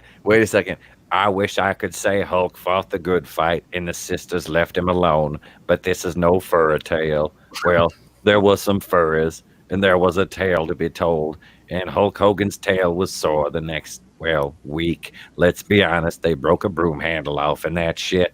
I'm Cleveland Brown, and this is the Shawshank Redemption. Oh wait, I can do the whole thing. Wait, to this day, I have no idea what a hollaback girl is. All I imagine is a foul-smelling, disease-ridden 47-year-old fish dog that wears too much makeup. That's the line from the episode. Actually, the Shawshank Redemption episode of Family Guy. So there we go. Yeah, I love doing the Cleveland Brown voice. I just default to this because I get angry, and it's like I want to let my rage out through Cleveland. Do the Hogans? Does Hulk Hogan and Nick Hogan count as Florida men? I think they do. Yep. I think they do. Oh, Nick Hogan is it? Nick Hogan is he's like a Chad Florida man. Like he is a Chad, if you will. He's a Florida Chad. He's like a fucking. He's like a Kyle Chad Florida man. Oh God. That is he is like the nexus of like Chad. That's like the Cerberus, like the fucking 3-headed dog of Florida. I don't even or whatever. Holy shit, guy. That is a terrifying fucking mixture of just evil and fucking monster and White Claw. Don't forget drywall. Yeah, how many times he's busted his knuckles on drywall? The Chad knows, ladies and gentlemen. The Chad knows. Oh, Florida man does whatever a Florida man can. Take bath salts anytime. I don't know where I'm going with that. Look out, he's the bath salt Florida man. I know. It's I Florida. don't know if That I've does been not here make long enough to sense. call myself a Florida man yet. Where did you come from, Groove? Illinois, Chicago area. Oh, Illinois. Yep, Illinois. from Joliet, Illinois. Oh, from Joliet. I love Joliet. Joliet. Hey, have you ever met Illinois Nazis? Yeah, man. Who do you think originated the group? I hate Illinois Nazis. Oh no. So I was at the Detroit Zoo. I walk in there and there was an area for You don't have to call Detroit High School that, man. No, literally the Detroit Zoo. I was at the zoo. I walk in the bathroom and there's like a pegboard in there with cards on it, and there's one laying there on the side of the sink, and I pick it up. It's a card for the fucking Ku Klux Klan. What? I hand to God. I was like, I took it. I showed my wife. I'm like, I just found this laying in the bathroom. She goes, throw that away. I was like, I'm keeping this. This is funny. I'm like, I literally found this in the bathroom, like right under the pegboard where the cards were. I'm like, this is fucking hilarious. It's like a legit business card. Like they have an answering machine and shit. They have an answering machine. They have an office. Thank you I for have heard of calling those the Ku before. Klux Klan. I was like, they put you on hold. It's just like normal hold music. It's like, I'm like, what the fuck? I'm like, am I in an elevator? Do they have a Elevator to tax hell. ID number? Wait, you called? I was like, I wanted to know if it was real. It was. I hung up. I'm like, We got one. I just wanted to see if this is real. Is this why you don't want to grow your hair back? Are you comfortable with the skinhead look? I'm not. No, I'm hurt. You've seen my pictures with hair. God damn it. There's a reason I don't. I just got really lazy and depressed for a year, so I said I'm not shaving my head. Fuck it. And then I look like a goddamn. I was like, I go to pick my son up, and people are asking him if he was okay. I'm like, what the fuck are you saying to my son? Is he okay? They're looking at me real funny. I'm like, hey, it's not like I just had a mustache. Because when I shave my I did that one time like within the last I think probably 15 years, I shaved my like beard off and I was bald headed and just had a mustache. Oh, that was not a good look. I shaved that mustache off really quick and just let it. Luckily my beard grows back quick. I was like, oh Jesus, this does not look right. What did it look like? I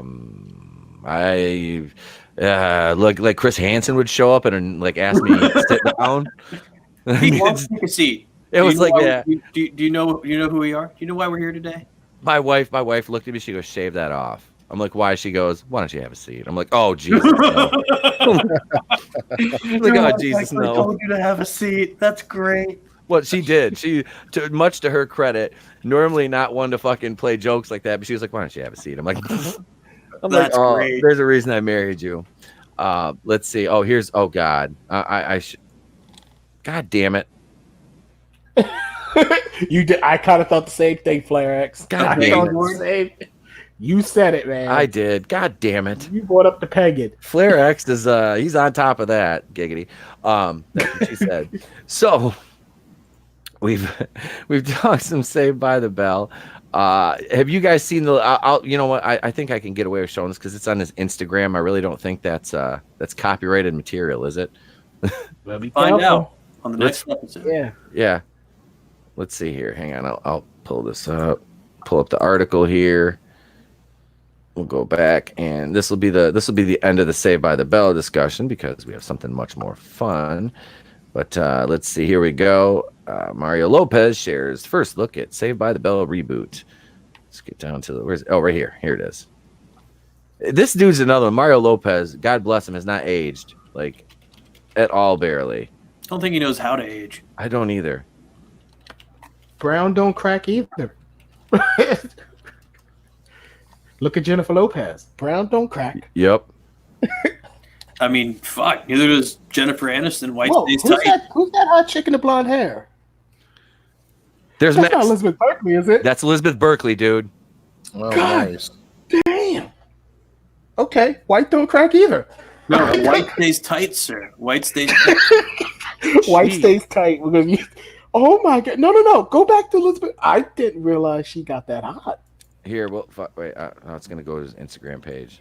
God damn I'm it. so excited, and I just can't hide it. Yeah, yeah. I was. That was my first thought. Honestly, was like Elizabeth Berkley. Looks amazing. Like, absolutely looks fucking amazing, man. She, wow. Yeah, looks damn good. Because she's about. Well, let's see. I don't know how old she is. Let's look that up real quick. She's got to be in her, I'd say, mid-40s. Elizabeth Berkley, right here. Elizabeth Berkley is 47 years old, and she's from Farmington Hills, Michigan. Oh, boy. All right, let's see. She is married to Greg Lawrence. She's been married to him since 2003. Oh my God, she's 5'10". I never realized she was that tall. Did you not see Saved by the Bell? Well, I mean, She's I tall on that just show. thought the other guys were like really short. I mean, Mario Lopez isn't that tall, but I mean, she's nice. She's beautiful. Kelly Kapowski and Jesse Spano still look hot. Meanwhile, Lisa Turtle, she had one too many cosmetic surgeries. Leo Red said, "It's too bad Lark Voorhees went completely nuts." Yes. She did not age well. She did not show up for that little Saved by the Bell reunion Jimmy Fallon did. That what was it, about a year ago? A couple years ago, yeah. Was a couple? Yeah, she did not show up for that. I was like, how come? Because like no one would have recognized her. I She enjoyed was- that. She was still looking good and how high. Yeah, Man, you know how old that movie is? that movie came out in 2001. Yeah, that was Bush Jr., man. Yep. That was 2 presidents ago. Damn, that's so fucking crazy to think about it like that. That movie came out 2 presidents ago. It was 2 presidents ago. I gotta find one. I think most of our audience will like it because I want to do a watch party for it. I gotta see if it's on YouTube or something like that. Something free is All About the Benjamins. I remember That movie it's one of my favorite. It is one of my favorite like kind of cheesy ass movies because that was. I've always been a huge Ice Cube fan, but Mike Epps is so goddamn funny, and I've seen that movie probably like 30-40 times. I don't Did care. you see Ice Cube in concert? Because I did. I have not, and that was like he's like one of the people I really want to fucking see in concert. He's still touring though. Yeah, he was really good when I saw him, like old school hip hop. But did you see Ice Cube in Triple X 2? Yeah, yeah, I did. I think I've seen that movie. I don't remember much of it though. I don't hate that movie as much as critics did. It ain't as good as the first one, but No, you know what I was all disappointed about was when that movie The Glass Shield came out with Lori Petty, and you saw Ice Cube on the promos because that was like '95. Ice Cube was like almost at his peak there. You know, he got huge again in the '90s after his solo career in the '80s, and Boys in the Hood, and man, because that was right around the time like bootlegs and B-sides had just come out like the year before, and he was on top, and then he's Friday, because Friday came out around that time too. So I mean, Yeah. I want to say mid to late 90s it came out. I want to say Friday was like 95 because I think it was, or 94 because it was like my freshman year in high school. So, but yeah, that and that movie had 2 bomb ass soundtracks too because it had the regular soundtrack with all the rap, then it had the old school soundtrack with like Curtis Mayfield and stuff on it, which and Rick James. Yep. Rick James. I'm Rick James, bitch. Charlie Murphy, kiss the rings. Unity.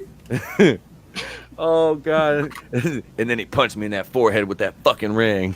Left the imprint on my forehead for a fucking week. That was like one of the best parts of the Chappelle Show is Charlie Murphy's True Hollywood Stories. Man, that shit. Mm-hmm. Oh god! Made Charlie Murphy famous, man. Yep. God rest his soul, man. Was he been gone for like a couple of years now? Yeah. Yeah. At least 3. Yeah. Man, that's like I saw what popped up on Netflix the other day that I really wanted to watch, but I was like, nope. I watched something else. It was night I watched Castlevania, original Kings of Comedy, popped up on there, and I'm a huge stand-up comedy fan, and that is another one. I watched that VHS and that DVD until I wore those bitches out because that I knew that movie line for line. I downloaded clips from the original Kings of Comedy, the concert movie that was released in theaters. I downloaded clips of that off of Napster and burned them on the CDs. That's how fucking long ago that came out, kids. I remember Napster. Yep. I had Napster on dial-up because I lived out in the country. So it took me like I'd fucking download a song starting at like midnight. That bitch be done by the time I wake up in the morning at like 8. I remember that. Yeah, Napster, that dial-up, man, it took forever. Just even for a song, it would take like a couple of hours. That's why I'm glad LimeWire came along and gave my computer AIDS. Yeah, I was gonna say LimeWire. Was it really worth giving your computer AIDS to download a song by the Gorillaz? You bet it was. It was also good for downloading porn, FYI. Boom, boom, boom. I ain't happy. I remember they had LimeWire Pro that would get rid of the ads, and you could use LimeWire to download LimeWire Pro. They never realized that. By the time I got a computer and finally started using Napster, that shit was already obsolete. Yeah, Metallica killed I it. was super late to that party. Napster really did. Hey, I said a bunch of shit about Metallica too because I thought, fuck those guys. They got too much money. They were right. They were right. Yeah, and fucking Napster computers killed music industry. They were right. Murdered the fuck out of it. That's why you spend $150 for lawn seats and fucking $85 if you're lucky on a T-shirt. Yeah. Yep. Like someone had to take the bullet, and it was Metallica. I remember for years. They were right. They were right. And it was like, oh, you're supposed to be anti-establishment. Now you're an establishment. It's like, yeah, they were right. They were right. It's but you know what? It's fucking murder beyond all repair at this point. There is literally no reason whatsoever to get in a band and try to become iTunes like the worst thing you could do. It with the because like you found out people would buy music. Yeah, if you want to talk about LimeWire doing shit to computer, you know what iTunes does to your fucking computer? Bruh, we don't have enough time. We don't have. That's like a whole other podcast. Makes me glad I don't have iTunes. Let's see here. Well, we can. What we're gonna do right now is we're gonna skip to. We're gonna go and because I want to get this in because I know Loudy, you've got an early morning, so I know you've got to take off pretty soon. Let's see. Charlie Evangelista says, "Holy shit, Napster was 4 presidents ago." Yeah, it was totally worth it. Man. Yeah, that was Bill. Yeah, I'm old, Charlie. That was Clinton. I'm the fucking grandpa on this podcast. Look, I'm old enough to remember Pro Stars, the Michael Jordan cartoon. Oh my God, with Wayne Gretzky, Jordan, and Bo Jackson. Yep. Mm-hmm. Oh, dude, on Saturday mornings, you kidding me? I watch that. I'm right there. I remember. We're gonna jump in. We're gonna jump into game time with Tony Tonedeaf. Tony. It is Tony. What's up? Let's start it. You're the ringmaster here, so you go ahead and run us down with what we're doing. All right, so a couple YouTubers in the fandom menace have pointed out, the variance in the critic score and audience score for certain movies on Rotten Tomatoes. So that's always kind of interested me. So I put together a little game here, and you guys can play as a team. I put together a list of movies and calculated the variance between their critic scores and audience scores, added them all up, came up with the average variance, and we're going to kind of be betting on the over-unders here. So we have Martin Lawrence in Bad Boys for Life coming out this week. So I went ahead, Which I'm trying to see, and I've been fighting with AMC Stubs all day today to try to get my ticket reserved. According to them, I've already spent my 3 movies this week, which I haven't. But they literally told me just now, like that's why I was silent for so long. They said, well, you can use the Fandango app. That was their answer for fixing my AMC app problem. Use a different app. I can't make this shit up, guys. sounds like a headache. Yep. So yeah, we're betting against the over or under. So I put together a list of Martin Lawrence movies. All right. Compiled all the variances, and the average variance for this round is going to be 35%. That's going to be the over under. Okay. So again, and you guys can deliberate, come up with the best answer, work as a team, and we'll go ahead and get going. All right. So the first movie is from 1999. Miles Logan is a jewel thief who just hit the big time by stealing a huge diamond. However, after 2 years in jail, he comes to find out that he hid the diamond in a place that's now covered by a police building. Name of the movie is Blue Streak. I love that movie. Mm-hmm. So I'm going to go ahead and give you the critic score here, which is maybe I shouldn't, then you'd just be guessing the audience score. So the variance is 35%, and you guys basically decide, the over under on that for this movie. All right. What? Let's see here. So, Blue Streak. What do we think here, panel? Do I think it's over? Do I think it's over the critic score? The critic and audience score, the average variance between all the movies I'm going to list is 35%. Mm-hmm. So on Blue Streak, do you think the variance is over 35% or under 35%? Oh, okay. I didn't understand. I'm gonna let's see. I'm gonna say. I want to say over. You think it's over? I'm thinking. I would think on this one might. Yeah, that could be with a movie like that, because that could be one that the audience really likes and the critics just kind of shat on. Yeah, I'll stick with that answer too. Yep, I agree with y'all. Yeah. All right, so you guys are going to go over? Yeah, we'll go over on Blue Streak. Yeah. Okay, and again, the variance is 35%. The critics gave it 36%. The audience gave it 65%, excuse me, for a variance of 29%. Ah, so we got one. All right. All right. So we got one. All right, next movie, 2008.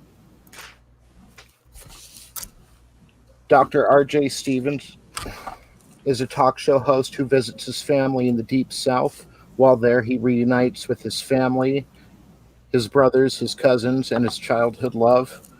Martin Lawrence stars as Roscoe Jenkins in Welcome Home, Roscoe Jenkins. And again, the same thing. Just bet on the over-under if you think the audience and critics score differs by 35%. Fuck, I haven't seen that one, so I don't even know. I haven't either. I've seen it. I would go under. Whatever Alex says. So you're going to go under 35%? I trusted Alex. Roscoe Jenkins, right? Yep.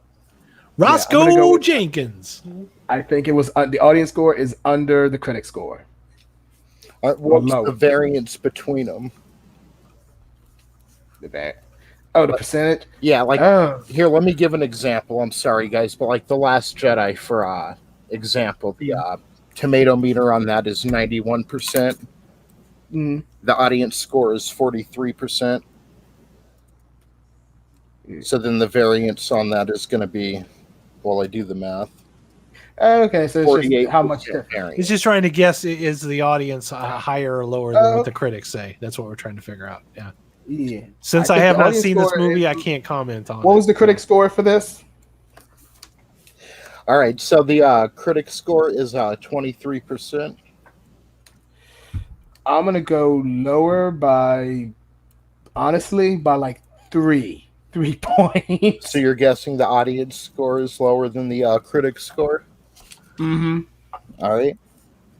Welcome home, Roscoe Jenkins. The critics scored at 23%. The audience scored at 63%, 46%. Oh, higher. I let down the bet on black people. I'm so sorry. Don't worry about it. All right, I don't hope know everyone's black seen cards. this next movie. From 1990, kid decides to go to his friend Clay's house party, but neither of them can predict what's in store for them on what could be the wildest night of their lives. Martin Lawrence plays Bilal, 1990's House Party. Critics scored this one 93%. 93%.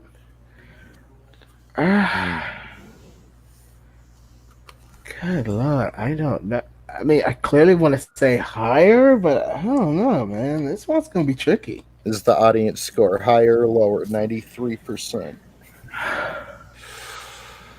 For a house party, For House The original. the original. Yeah. I'm gonna say the audience score is. God, I would say it would be higher almost. Yeah, House Party was pretty big. That was a good movie. I'm gonna go higher on that one. Yep. Okay, so Actually, we're going, I'm gonna go lower. I don't know why. Only by like maybe 10 points. so do you guys want to go lower? I'll leave it to you. You guys pick higher. You pick higher. Look, I did the last one. I let you down. Let's go with y'all. Let's go high. Go high. Yeah. Let's get high. Yep. Let's get high. All right, so you're guessing the audience score is higher than the critics in 93%. Yep. 1990 House Party, the audience gave it 82%, 11% lower than the critics score. Wow, that's hard to believe. I blew it. That's all right, but that's Wait, hard. was I right? God damn it. I was right. See, we didn't have no tomato meter back in the 90s. We just had good old word of mouth. It's like, yo, see that House Party movie? Yeah, that was good, buddy. All right, so we're at 2 losses and 1 win right now. Yeah. And we're going on to the 4th and final movie. If it happens to be a tie, then I do have a tiebreaker. 2003. Narcotics cops Mike Lowry and Marcus Burnett head up a task force investigating the flow of ecstasy into Miami. Their search leads to a dangerous kingpin, Johnny Tapia, whose plan to control the city's drug traffic has touched off an underground war. It's 2003, Bad Boys 2. Critics gave it 23%. Oh, fuck. That's definitely higher. Oh yeah. Oh, that's definitely higher. Yep. Yeah, there's a following for that fucking movie. Yeah. I hate Bad Boys 2, but I know so many people who love it. I haven't seen I know either it's one of them. high. I need to watch both of those before I watch the third one. You've never seen the first one? No. Really? Never I think watched the it. first one's on Netflix. I think Probably, it is. yeah. I honestly think first it is. one. So was you on can you Netflix. tell me I can skip out on the second one? I'll be all right. Yeah. Okay, You're not good. really gonna miss much. Okay, cool.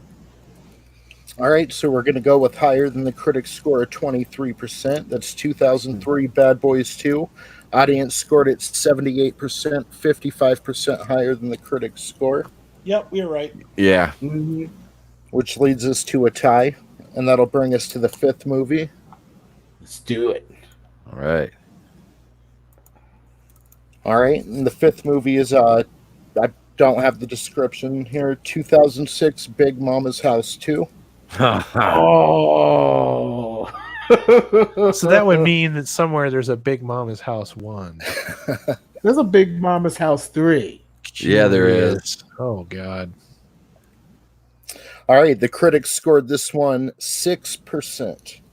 Fuck. What did they score it? 6. Holy shit. There's no audience that would score it that low. Sick. It's not Batwoman. Oh, It's Yeah, it's higher. definitely higher. That's it's higher. 100% higher. It has to be. yep. There's too many stupid people in the world for it not to be higher than that. Hey, All right, hey. 2000. Hey, I don't even like that movie. Why am I defending it? I did like the first one. I ain't gonna lie. I like Big Mama's House. I think we're defending it because in lieu of what's come out in the last decade, it sounds inviting. Yeah. Yeah. Yep. All right, 2006 Big Mama's House 2. Go ahead. I think we said higher, right? All right, the critics scored it 6%. The audience scored it 58%. Higher than the critics, giving you guys the win. 3-2. All right. That was now be honest, guys. Did any of you guys fucking Google that shit while he was I did not. Okay, all right. I don't believe you, but okay. I didn't Google that.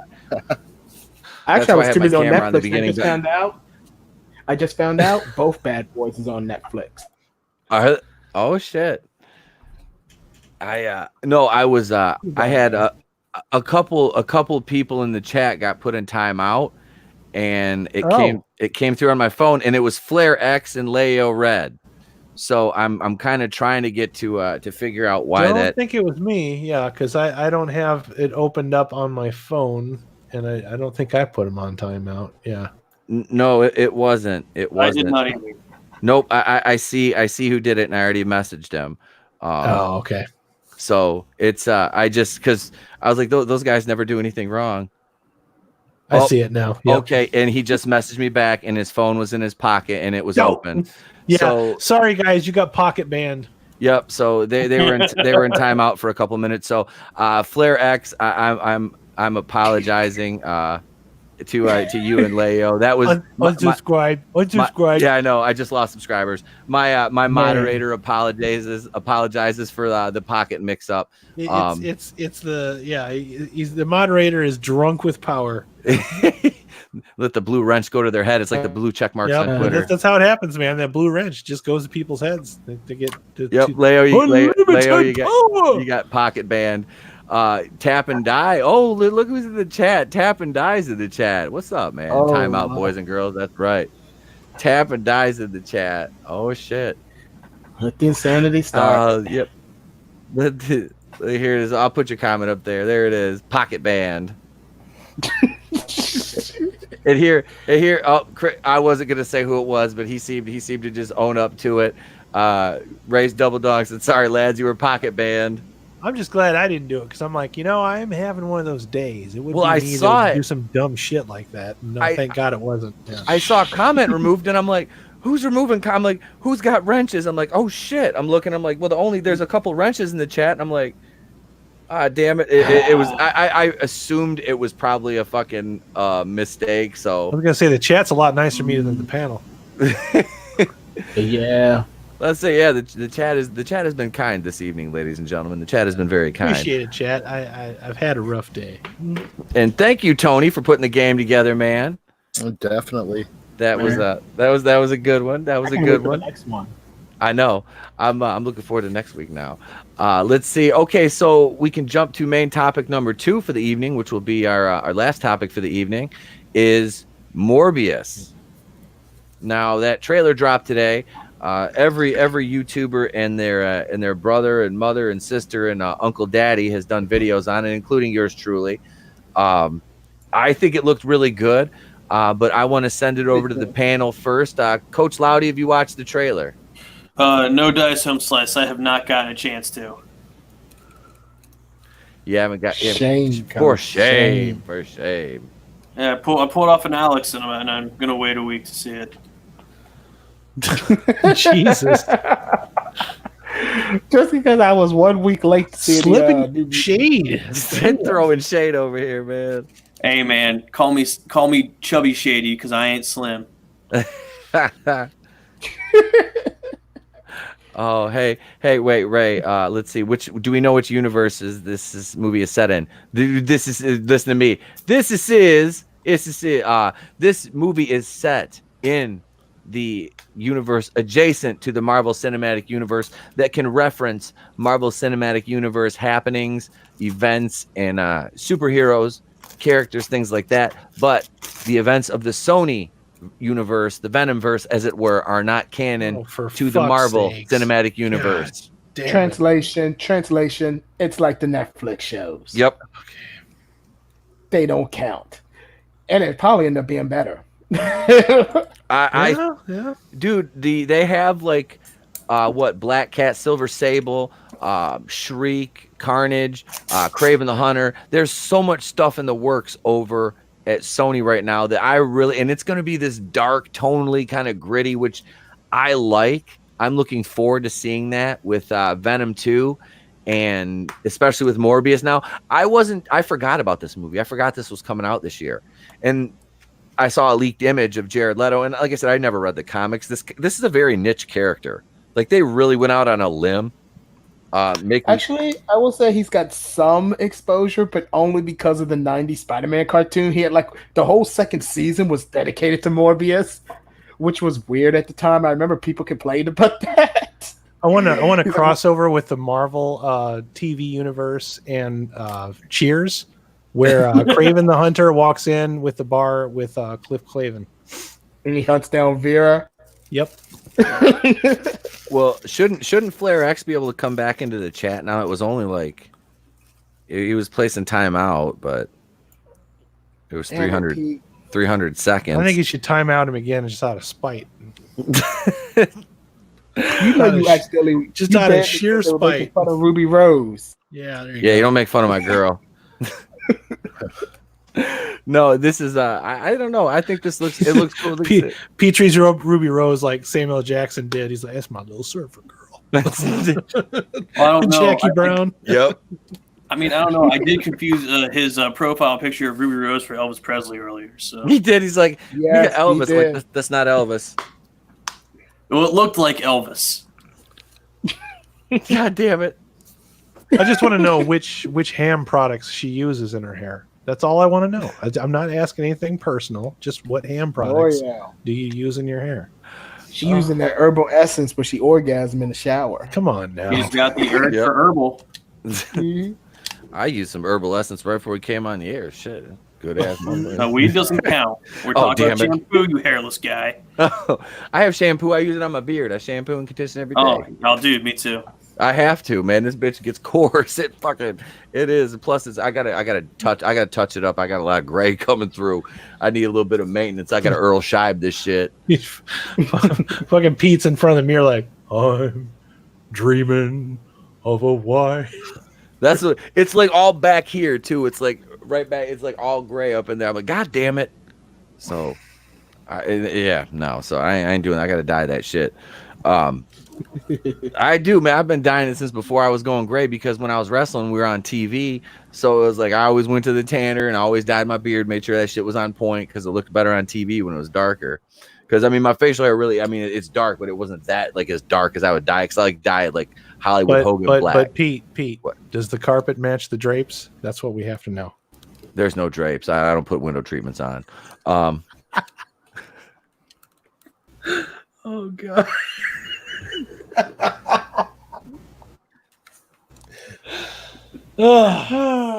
Ladies and gentlemen, Mr. Conway Twitty.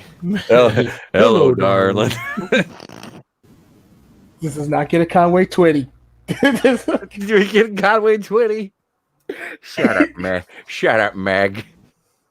We had the saleswoman. She looked exactly like Meg when I worked at this dealership. My God, it was I seriously, she was like so terrifying to look at. I did like in a sales meeting, I would just text the other salesman a picture of the "Shut Up Meg" meme, and everybody. I would like do it slowly because we'd be in there for like an hour and a half, and I would just start texting the meme out to everybody. Like every couple of minutes, I'd send it to them. Everybody check their phone, and she'd look around and wonder what the fuck was going on because everybody's getting messages. My ass is sitting in the back of the room, stone, sending text messages, not giving a fuck, listening to what everybody's saying because I have my own office and my own shit. I just sat in these as a courtesy to my general manager. All right, so yeah. And yeah. So Morbius, Jared Leto, man. Who watched the trailer? Tony, you saw it. Groove, you saw it, right? Alex? No, I didn't see it. I've been gone all day until like about an hour before this podcast. If I may, to prevent a content strike, why don't we blur the trailer out like 90s porn, and we can watch it right now together? No, we tried. The fucking whatever censors they use are like really fucking like obnoxious about it. Fascists. Like even if you take the sound out, they still strike you. Like Yep. my black Christmas video, I used a little bit of trailer footage that I was talking over it completely muted, and I got a strike for that. Jeez. All the What trailer if we footage, played the audio? the free trailer footage. Yeah, that doesn't make sense to me. It Oh, doesn't, but that's the stupid shit that we have to deal with as YouTubers. Doesn't Mhm. Walter Wolf play the trailer footage during their reviews for the movie? Yeah, that's what we've been arguing about that all week. Like the bigger channels will do that. Yep. They'll show part of the trailer, maybe 15 seconds. But if I do 5 fucking seconds, they're like, nope, strike. And that's because I'm not a big enough channel. I don't have 1,000 plus subscribers, so Got that I don't what get they away call with it, the nothing. MCN or whatever. I think that's what it is. I think the MCNs protect him from that shit. Mm. I'm not. Don't ever plan on ever joining an MCN. I've heard too many bad stories about that. I'll run this shit myself. I just, goddamn, man, it's just, was it my last 7 videos I've got copyright claims on them, and it's my fault. I keep using copyrighted shit, but at some point there's got to be a line where it's like you're fucking there's a fair use thing, you know. And like you said, I was watching, you know, like you said, Tony Mahler basically shows a whole fucking movie. Well, those you can do a movie, like you can do movie clips if it's out on Blu-ray already, but something that's still in the theaters, that's where you're getting fucked on. You can show a trailer for something that's once it comes out on DVD or Blu-ray, that's why they can do that. They can show like multiple clips once it's out on Blu-ray, like home video basically. You're allowed to then, but when it's still in a theater, you can't show or say shit. Like you can talk about it, but you cannot show the video. And you can't put the sound on either. Like you can't do the sound or the video. It's dumb. I know. I can't explain this shit to you any better than what I've dealt with myself, just with the claims. All I can tell you is that closer to the end of the year, it got way, way worse. I could go into YouTube Creator Studio right now and show you, like, it's like my last 7 videos and like probably 10 out of my last 15 have all gotten claims. Yep. Like even for little shit. Like Yep. Stupid. I mean, it's like old shit too. Yeah, like old shit. Yeah, but it basically has to be something that's on Blu-ray or DVD for you to get away with it. Yep. It's ridiculous, man. Like, Leia Red says, "I love the good old days on YouTube when they had the response video section on the video." I agree. I've tried to make that kind of content, and I've had to just come up with new stuff because pretty much all of my Mad Movie moments on my channel strikes. Yeah. Unless it's something like really fucking obscure where there's no the only way you can get away with it is if it's just straight up public domain. And by public domain, I mean it doesn't belong to anyone, which is why when you watch a lot of movies, they're always watching Night of the Living Dead. That movie is public domain. You can show that in a movie without having to pay royalties to anyone. The original, like 1968? The original George Romero classic is public domain. All right. You can look up online and you can say, hey, public domain videos, and you'll be surprised what's on there. I could do Reefer Madness. We could show that. I could show that on my channel. Yeah. Reefer Madness is fucking awesome. I'm thinking about doing a fucking watch party for that any fucking way. I'm good with that. Yeah, we could show that because that's a public domain movie. So and while we're talking about stuff and the channels and everything, we might not have a show on February 3rd. As that's the day after the Super Bowl, which doesn't matter to me or any of you, but I will probably be attending a Detroit Red Wings game that night. Got a free ticket offer, and I've never been to a Red Wings game. I've been to the Joe Louis 100 times. I know you're a Blackhawks fan. Boo. I think you guys are actually better than us this year. I don't pay attention really. Oh fuck no, we aren't. But dude, I know at one point I remember watching the news and the Red Wings lost like 12 games in a row. So I mean, I know they're shitty, but I'm just gonna go and get drunk and put it this way, Pete. The current Chicago Blackhawks season is already over. It just started too. It's really bad. Yeah. Yeah. Like I said, I haven't. I stopped paying attention to hockey a long time ago, when all the Russians left. I try to, and then I get angry and I have to turn it off and find something else to do. Oh, so I don't know yet. I'm not sure. I'm kind of up in the air whether I'm going to go or not. Because we have to drive down to Detroit and back, and from where I live, that's like about a fucking 3-hour drive. And I don't have to drive at all. So, but I mean, it's still, I still got to get up in the next morning. And yeah, Flare, there we go, Flare X. I can see you. He's got his backup. Flare X has got his backup account on. And hey, Flare X, that was a mistake. One of the mods had their phone in their pocket, and the browser was open, and you got pocket banned. So we apologize.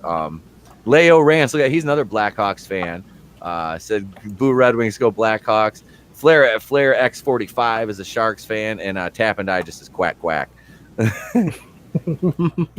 Yeah. Oh, here Leo Rance says, yeah, Bears, Bulls, and Blackhawks were all trash. Stop Bears. Dude, it could be worse. You could be like me and be a fucking Detroit Lions fan, all right? And I do want to say this. I know there's not a lot of sports fans on this channel, but last night I hate the Dallas Cowboys, and I am not a Dallas Cowboys fan. But seeing Jimmy Johnson be told he was getting into the Hall of Fame, that was really special because Jimmy Johnson was a hell of a coach, and he was a good person. And I dig him, man. He's a good dude. So congratulations to Jimmy on getting into the Hall of Fame finally, man. That's pretty dope. I'm happy for him. So let's talk a little bit more about Morbius. Hang on one second, Coach Loudy. Do you got a jet? Because I know it's getting about that time for you. Yeah, unfortunately, but I will join you in congratulating the old. Oh, I'm sorry, that's not the old ball coach. That's Steve Spurrier. But yeah, I will join you in congratulating Jimmy Johnson as a coach myself. It's always good to see someone of your profession get recognized for great achievements like he has. So congratulations to old Jimmy Johnson. I'm not gonna lie, I got a little teary watching him get recognized on TV too. So I did, man, because like I said, I played ball and I coached 1 year after high school, so it was fun, and I understand I understand what goes into that. So yeah, man, that was really it was, and seeing Troy Aikman broke down too. It was cool. It was really cool. I was happy for Jimmy, man. So that was good. But Loudy, thank you for being here this evening, my brother. Anytime, man. Anytime. It's what the coach is here for. Hey, Tony Tonedeaf, that's a nice Mandalorian helmet you got there. That is. This is the way. This is the way. And this is the way Loudy goes to bed. Good night, everyone. Good night, Loudy. Have a good one, Loudy. Hey, we got 12 people in the chat right now. Well, 11 now. Loudy left, but no, we got 12 people up in the chat right now. So let's make sure that like button is smashed proper then, or should I say aggressively apply pressure to the like button, but only after gaining said like button's express written consent. Okay, because just push the thing and do the thing. Consent matters these days. Wait, wait, here's Charlie Evangelista. I too am a fan of black. Oh wait, you guys mean sports? Never mind. Whoa! Heyo! and like that, Charlie Evangelista was at home here in our little corner of the Fandom Menace. Charlie, you need to come to one of our watch parties. Yeah, I think that is watch party talk. I definitely think so. I definitely think so. Drunken watch party talk. Yeah, yes, that's like Miami Connection talk. So what? So really, what do you? Who else has thoughts on Morbius here? That's seen anything? Has read the comics a little bit? I'm excited about it. I've read some of the comics back when I was younger, because the difference between Morbius and Venom is Morbius isn't too attached to Spider-Man. People just think that because, like I said, in the 90s, he had the whole season dedicated to him in the cartoon. But I was like, Morbius is kind of like Angel from Buffy the Vampire Slayer. He's just an anti-hero vampire who drinks blood from criminals. Simple as that. You don't need to go too deep with Morbius. Mm-hmm. I think in recent years, because I don't even think Morbius has an arch nemesis. I think in recent years they've given him Dracula now, but I was like, yes, he's just a vampire that hunts regular criminals. That is it. Will we see Felicia Hardy and Morbius? I don't know. I doubt it. Once again, that's one of those things I think the cartoon did in the comics. I don't think him and Black Cat were ever that connected. Because I know they're bringing the Black Cat and Silver Sable in, because they were talking about doing a spin-off movie just for those. Would be awesome. Black Cat, they gotta be careful. Black Cat could end up being another Catwoman if they don't do it right. Oh, My favorite part with Morbius is when he gives Neo the blue pill and the red pill and makes him choose. You know, well, that's Morpheus. Oh, It was Blade Fuck. could kick Morbius's ass. see, told you I Yeah, don't know shit about comic books. Hold on, it's funny Tech brings up Blade because yeah. little history lesson.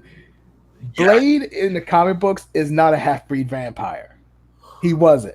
Being bitten by as a child and stuff, it made him immune to vampirism. Okay. That was what it did. David Goyer, look, I love the Blade movies, but Yep. David Goyer never read a Blade comic. in his David life. Goyer's a piece of shit. Yeah. He got his Blade information from the Spider-Man 90s cartoon, which that was the one that introduced Whistler and him as a half-breed. So when they did David this- Goyer is another one of those part of the problem people. Yeah. Yeah. When they keep giving the same script writers the same fucking jobs and expecting different results. Yeah, so they in the comic books they had to find a way to make Blade into a vampire, but they can't because the biggest thing about Blade was he can't be bitten. So they did use Morbius to do it since Morbius is a living vampire. He was created by science, not magic. The Yep. reason That Blade works so well is because director Stephen Norrington turned that movie into just virtual eye candy. Well, look, I don't like David Gore, but I will give him this. He did Blade well, at least the first two. Just don't. Actually, I like 3 too. I don't. I hate do 3 too. that much. Yeah, I'm one He of those just shouldn't Blade. be a director. I'm a Blade 3 defender. I love yeah, that he movie. should. It wasn't terrible. It was Nope. not terrible. That Yeah. movie was fun. It's fun as David fuck. Goyer killed Smallville. Did he do Smallville? That's the movie that introduced me to Ryan Reynolds. I never heard. I'd never even heard. Oh, see, Ryan no, Reynolds before. I'd seen Van I Wilder because Van remember two Wilder guys- came out two- before that. I didn't watch Van Wilder. See, I got so, both y'all beat. I Hey. remember 2 guys, a girl, in a pizza place. Oh wait. Yep. I remember that show too. We got I remember that. We got Keely Chow. Keely Yeah. Chow. Hey. Keely Chow. Hey, Keely Chow, I came across your profile the other day and I sent you a friend request. So you can feel free to accept that or decline it. But I saw it and I was like, this has to be Keely Chow. And it was we were both in a group and I was like, oh my God, that's Keely Chow. No way. I'm like, because I don't know how common of a name that is, but I mean, it very well could be. It very well could not. Forgive me, be. but it's It could extremely be. fun to say online. It is. It is actually a really cool name. But yeah, so I sent you a friend request. So yeah, I just wanted to throw that out there, buddy. Thank you for Pete's being a not subscriber. stalker. No I'm not. pressure, but if you don't subscribe or don't accept his friend request, well, fuck you. No, that's You'll get pocket banned. I'm you'll kidding. you'll get pocket banned by one of my mods. Yeah, you'll get pocket banned by Chris Don't blame Wicks. me. I'm looking at you, Chris Wicks. He says I'm good. Keely Chow's that like, that could and be I'm, interpreted 2 ways. yeah, Keely Chow's like, I'm gonna soft shoe out of the room Like, now. accept your friend request? Nah, I'm good. Yeah, yep. But I am looking forward to Morbius. I think it Yeah. has a potential. It could be a good movie. And like I said, he's not too tied to Spider-Man. You can have Morbius without Spider-Man. But then again, Sony proved you can even do Venom without Spider-Man. Yep. And He's very tied to the character. dude, that was the thing. Is like the people shit on Venom. That movie was it was good. That movie was fucking The only good. reason people didn't like it is because Kevin Feige had nothing to do with it. Yep, Which and is why it was good. And as they call them, it was the Marvel stands. It was the Marvel Like stand. Young Ripper calls them. Yeah, Yep. the MCU stands. Yep. That's the only reason they hate. I promise you, if Tom Holland had made an appearance in that movie, they would have praised it. Oh God! And that's the last thing that movie needed was little Iron Man Jr. buzzing around. Now, if you had put Tom Holland in Spider-Man 3, that would have been a whole nother situation. Like Spider-Man 3 could have been a whole nother movie, and it would have been awesome. Mm-hmm. They're gonna do, like I said, they're doing the third Spider-Man movie in 2022, I think it is, or 2021. So That ain't Spider-Man. That's Iron Lad. yeah, that's exactly it, and that's why I said you can't bring fucking Riri Williams or what's his name, Charlie Keener's character in, because you've already got Iron Lad. Who's that? It's Spider-Man. He's everybody's bitch. He's gonna be Captain Marvel's bitch. If Yep. that movie ever gets released, he'll be Ray's bitch. Oh, they're never gonna He's release Will- that. He's Will Smith's bitch. Wait, oh, God, he is in this Spies in Disguise movie. I'm telling you, man. Oh God, here's Actually, Raiders. one- Keely Chow, Pete's emailing Princess Xena Warrior Princess 517@hotmail.com. Well, you're only off. It's 616. And I have actually at one point. Oh god damn it, Flare-X. God damn it. Peg Pete at gmail.com. God. That's easy to remember, actually. Peg Pete. I am never gonna live that down. I'm just gonna change my fucking avatar back to Ruby Rose. You're just gonna reinforce it if you do. That's Do you fine. like that song "Peg" by Steely Dan? No. There's that one. I'll do that one. Back to you. God damn it. Come on, Pete. You were better than that, man. I thought I had you pegged. Oh God. I didn't need therapy until I started this show, and for some reason now I do on a pegboard. God damn it, Flare-X. And to think, we used to just sit there and we listen to it, and now we're in the show. I know. We're making all these jokes come true. And this peg joke is taking on. These pegs have taken on a life of their own. All right, Jesus. He has a garage with many pegboards. Peg is strong and Pete. God. Yeah. He's got a peg leg with a kickstand. I am all of the Senate. I am all of the pegs. You have all the pegs in you. How many can you fit in there? I don't know how many you got. No, so I don't know. Like I said, on Morbius, I'm excited for it. I think it's going to be a cool movie. I think Jared Leto's really got the aesthetic down with that one leak shot they show. If we got to see him moving around and how it looks.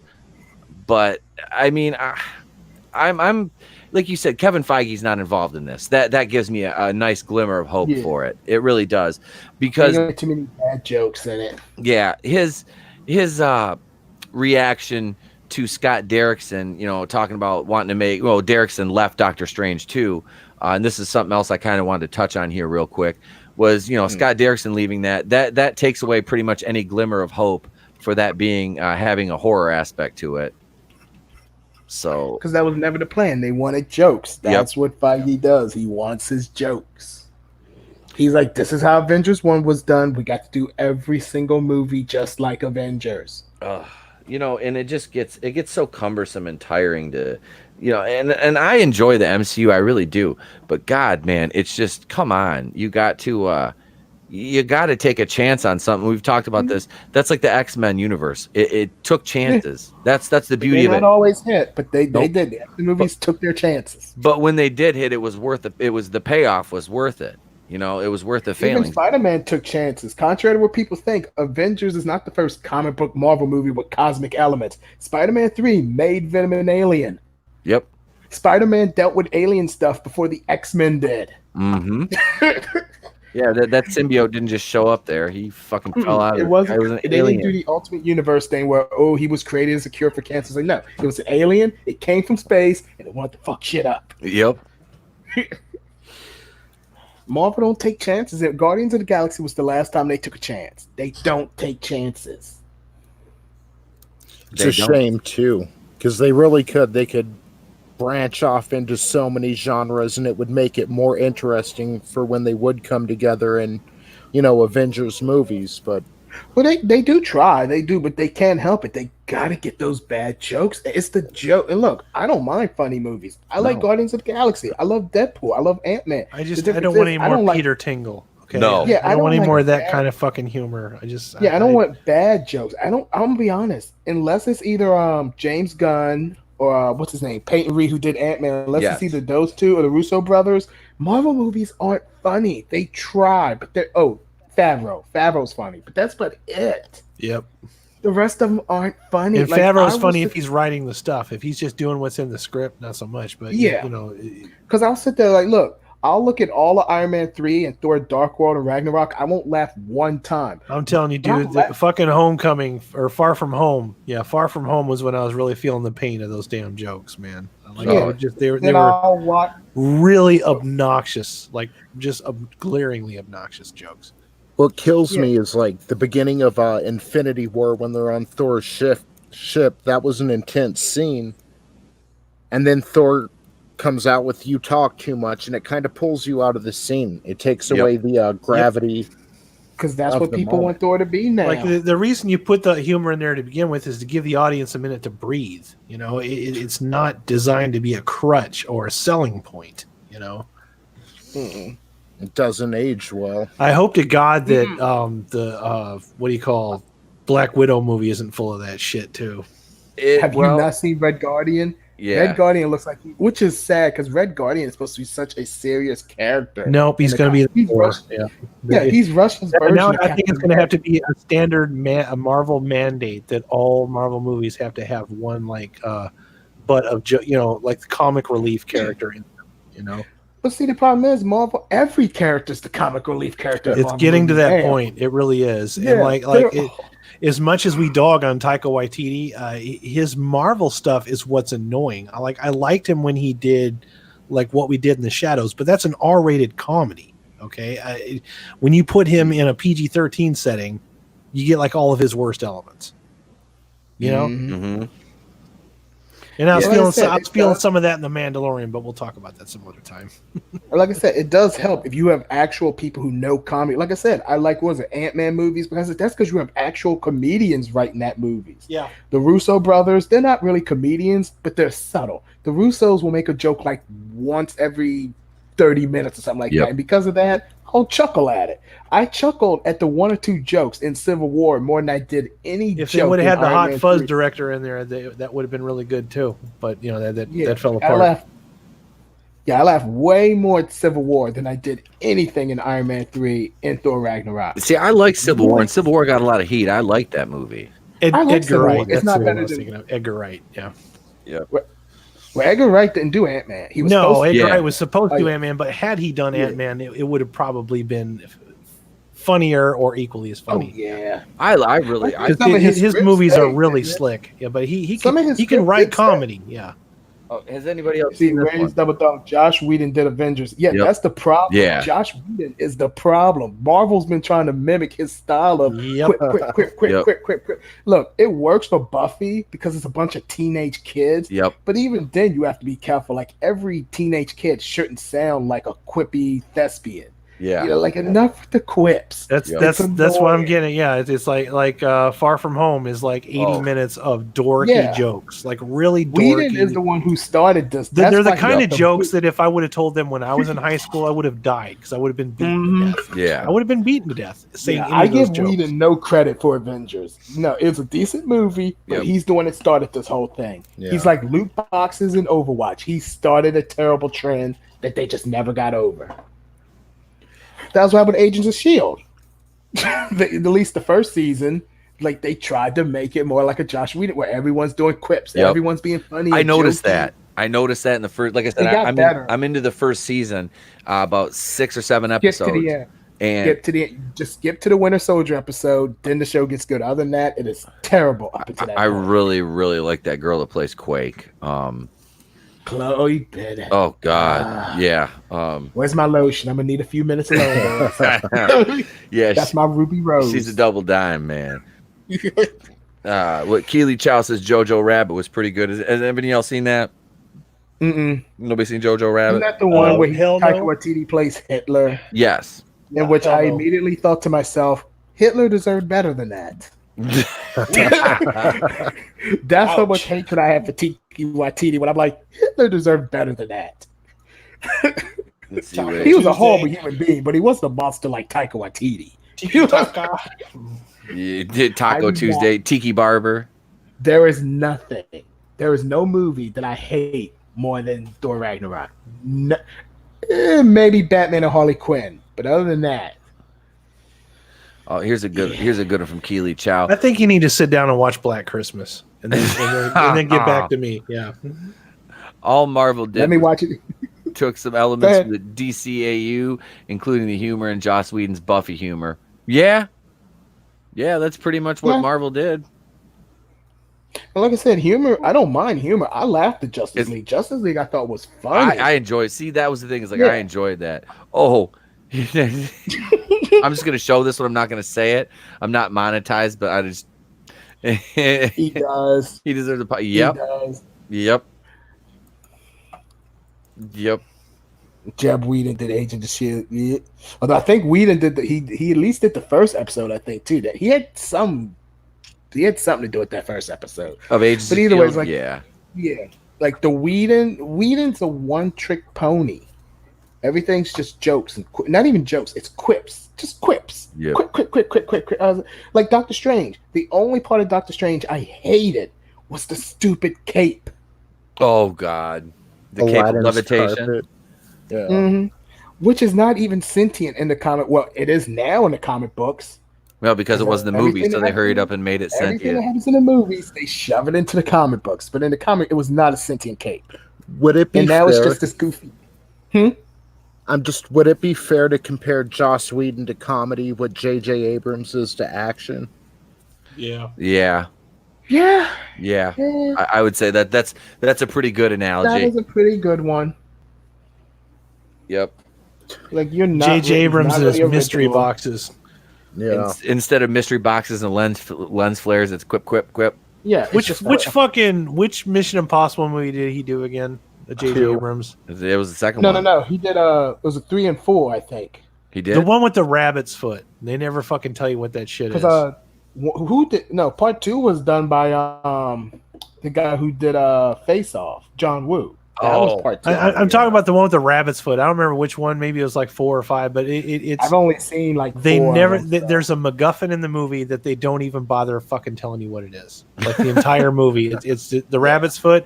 If you're expecting them to tell you what the fuck it does or what it is or what it doesn't happen. Never happens. See, he's It's so literally a obsessed- MacGuffin for the sake of MacGuffin. Ever since Alias, he became so obsessed with the mystery box. Is not everything needs a mystery box. Some things is cool. This is Hollywood's big problem. Variety is the spice of life. Like, yeah, it's all right. to It's have the a- equivalent of like Shyamalan saying, "Well, I have a twist in my movie. yeah, Nobody Like, will does see it it make- coming, but everybody will." and what is it? Sixth Sense. It made sense. Yep. You know, you didn't really actually Unbreakable. I like the twist in that. Yeah. But I was like, a lot of these movies, like, you don't need it. Hollywood's just like do this thing over and over and over and over. Just No, like now it's a mandate that that's why all MCU. movies have to have a twist. Yeah. I think MCU Phase 1 was the best one because if you go back and watch them, there may not be the best movies, but at least those movies had their own identities. Only Yeah. Thor and Iron Man were played up as jokes. Captain America was a military thing. Hulk was a dark inner like psychological drama. Like they were different. They weren't all just Iron Man. Now you're looking at from Phase 2 onwards, unless the Russo brothers do it, it's Iron Man. Oh God, this is why I'm rooting for Morbius. Yep. It I is. do not like the MCU. Yeah, I do not like the MCU. Like I'm off the MCU train. Like I said, I have not seen Spider-Man. I don't have plans to see Black Widow. I'm sure it'll be good, but I just don't care. I'm Yeah. cautiously optimistic about it. I'm excited about it. I just don't. I mean, I was excited about Far From Home. I thought that would actually be good because I liked Oh, I can Homecoming. tell I know you you that. didn't like Homecoming, but I didn't. used to like. I didn't like Homecoming. everything about Homecoming, but I liked aspects of it. And the problem is all of the things that I liked about that got destroyed by Far From Home. Like it's the problem with that movie is it's not its own movie. It's Iron Man. It's a legacy. Iron Man. it's another fucking Avengers movie without the Avengers. It's just fucking stupid. And If it's you like take Robert Downey Jr. out that movie is like 80% better. it wastes too much time explaining something from another movie. Now it's like, well, wow, you're just telling everybody that it's just all one big fucking serial now. Because that was the nice thing about all the movies leading up to Infinity War and Endgame is that they were connected, but it wasn't that you had to see what happened in there to understand what's going on. Yep. Once you got the Phase 3, Now okay, it's you just had- one giant homework. fucking soap opera. It's like, well, fuck you. They were homework. You had to watch the previous movie to get the current. And see, that was what I like about Phase 1 too. You didn't outside of Thor 1, you didn't have to watch any of those movies to get Avengers 1. Thor 1 is the only one that might be somewhat prerequisite, but the rest of them, now it's homework. Yep. I don't want to do homework when I'm watching a movie. That bugs me even more than the whole Star Wars. Ooh, how do you feel this plot hole? Read this book. No. Nope. Not doing At least that. DC. Because remember, DC you got rid of the fucking expanded universe, so I should not have to watch these things. You don't get to get rid of the expanded universe and then make your own expanded universe. Fuck you very much. If I have to do homework, I'm out. Yep. I am not in school anymore. I am not doing that mess. Yeah, that's that got me with the Star Wars, especially with like The Last Jedi. Oh yeah, well, if you read this companion book and watch Star Wars Resistance, I'm like, first of all, Star Wars Resistance is a steaming pile of shit, and I'm not reading a fucking companion book. If I want to read a Star Wars book, I'll read an EU book, but I'm not going to read a companion book because you're too lazy to write a coherent plot for your movie, you dipshit. Right. Like, come on. Books in comic books should not be patchwork for an No. incomplete product. Okay, that's just all there is to it. Yep, I think it's stupid. It is. It's like you're trying to make me, like you said, Alex. Like it's homework now, and I want to enjoy my entertainment. I don't want to feel like it's work. No one wants to feel like that. It's annoying. Yeah, you know, everybody's got to work, you know, their own and do their own thing. So it's just it's fucking ridiculous to. But that's just lazy. That's lazy writing and shitty filmmaking that makes you have to do that. So. DC, say what you want about DC, but you know the only one of those movies you had to watch to get Justice League was BVS. Whether you liked it or not, it was really the only movie you had to watch. You didn't have to see a Wonder Woman. You didn't have to see Man of Steel. Fuck. But you didn't have. But like I said, you were not required to watch all of these. You didn't have to see Man of Steel. Suicide Squad didn't factor into it at all. Man of Steel made me age about 10 years watching that fucking movie. See, I love Man of Steel is my favorite Superman movie. Or no, not ever. Man of Steel. I'm sorry, BVS. Yeah, Man of Steel was good for about 90%. Like just the last act. Like I didn't like the tornado. The last act is what I love the most. It's just too much shit going on, man. I didn't like the fact that I couldn't tell. I felt like I was watching a Michael Bay movie. I never had a problem with Superman don't kill. Yes, he does. Oh shit! Speaking of Superman, let me read Keely Chow's. Oh wait, Flare X says I am enjoying pocket banning. Flare X45. I'm enjoying pocket banning. Keely Chow said I would love to see Jennifer Garner in a Mission Impossible movie. I think she'd be good in that role. Jennifer Garner, I think she's a good actress. She's a good actress. No, I think she doesn't get enough credit for Elektra. For Gray. Yeah, Elektra is the only real bad thing she ever did. But it's like other than that, like she's not a bad actress. No, not at all. Not at all. Just because she married Ben Affleck doesn't make her a bad person. Yes, it does. Yeah, it kind of does. Although I did like Ben Affleck as Batman. I make no apologize for that. I did too. I liked him as Batman. I did. He's one of my favorite Batmans like the last decade. Yep. I definitely wanted a Ben Affleck solo Batman movie. I wanted them to let him, you know, kind of stretch his legs in that role and, you know, see where he could take it. Because I mean, Jesus, you had George Clooney and Val Kilmer play Batman in the 90s. Oh God, don't bring up those two idiots. Yeah, well, yeah, and yet I'd still rather watch that show 8 more times than watch BVS.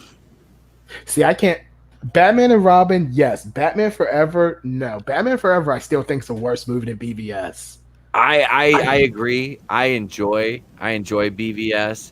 But yeah, I like Batman Forever too. Hey, thoughts from the back? No, I said I hate Batman Forever. Oh, I like Batman and Robin. Oh, Batman Forever, I think is the worst Batman movie ever. Yeah, I think it's shitty, but I enjoyed it just because it's campy as fuck. It's like a live action cartoon to me. That's what I liked about it. I know it's a shitty movie. It is, but it has the best soundtrack of any Batman movie too, I think.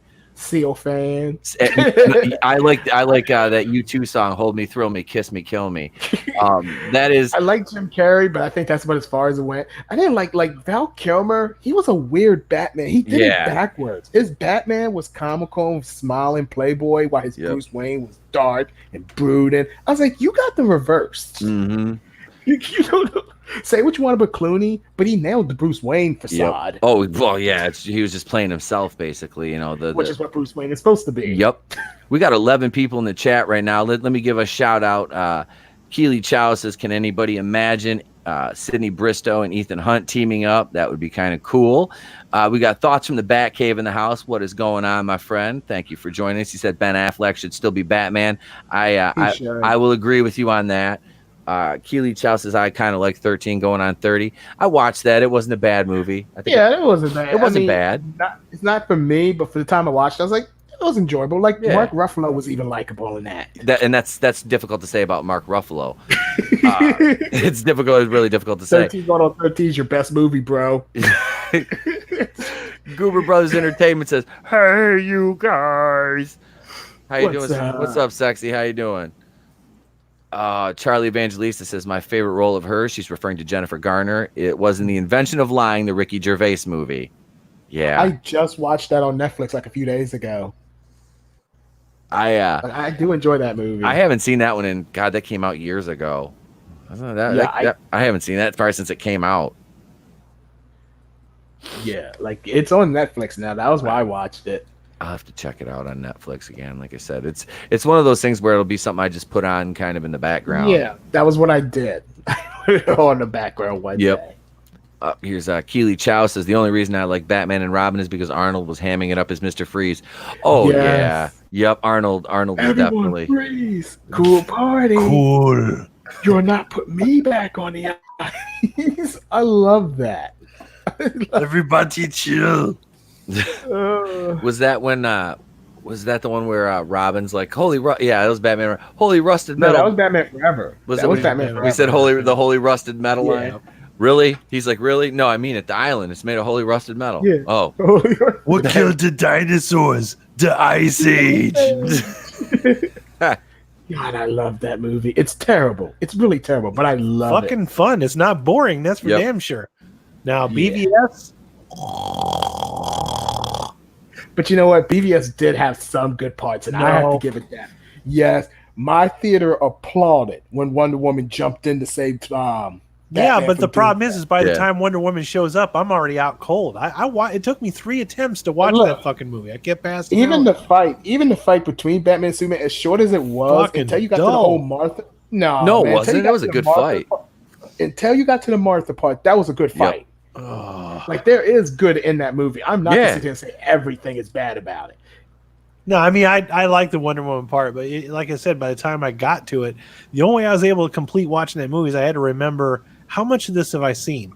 Okay, start from that point and watch the rest of it because it's a slog to get through, man.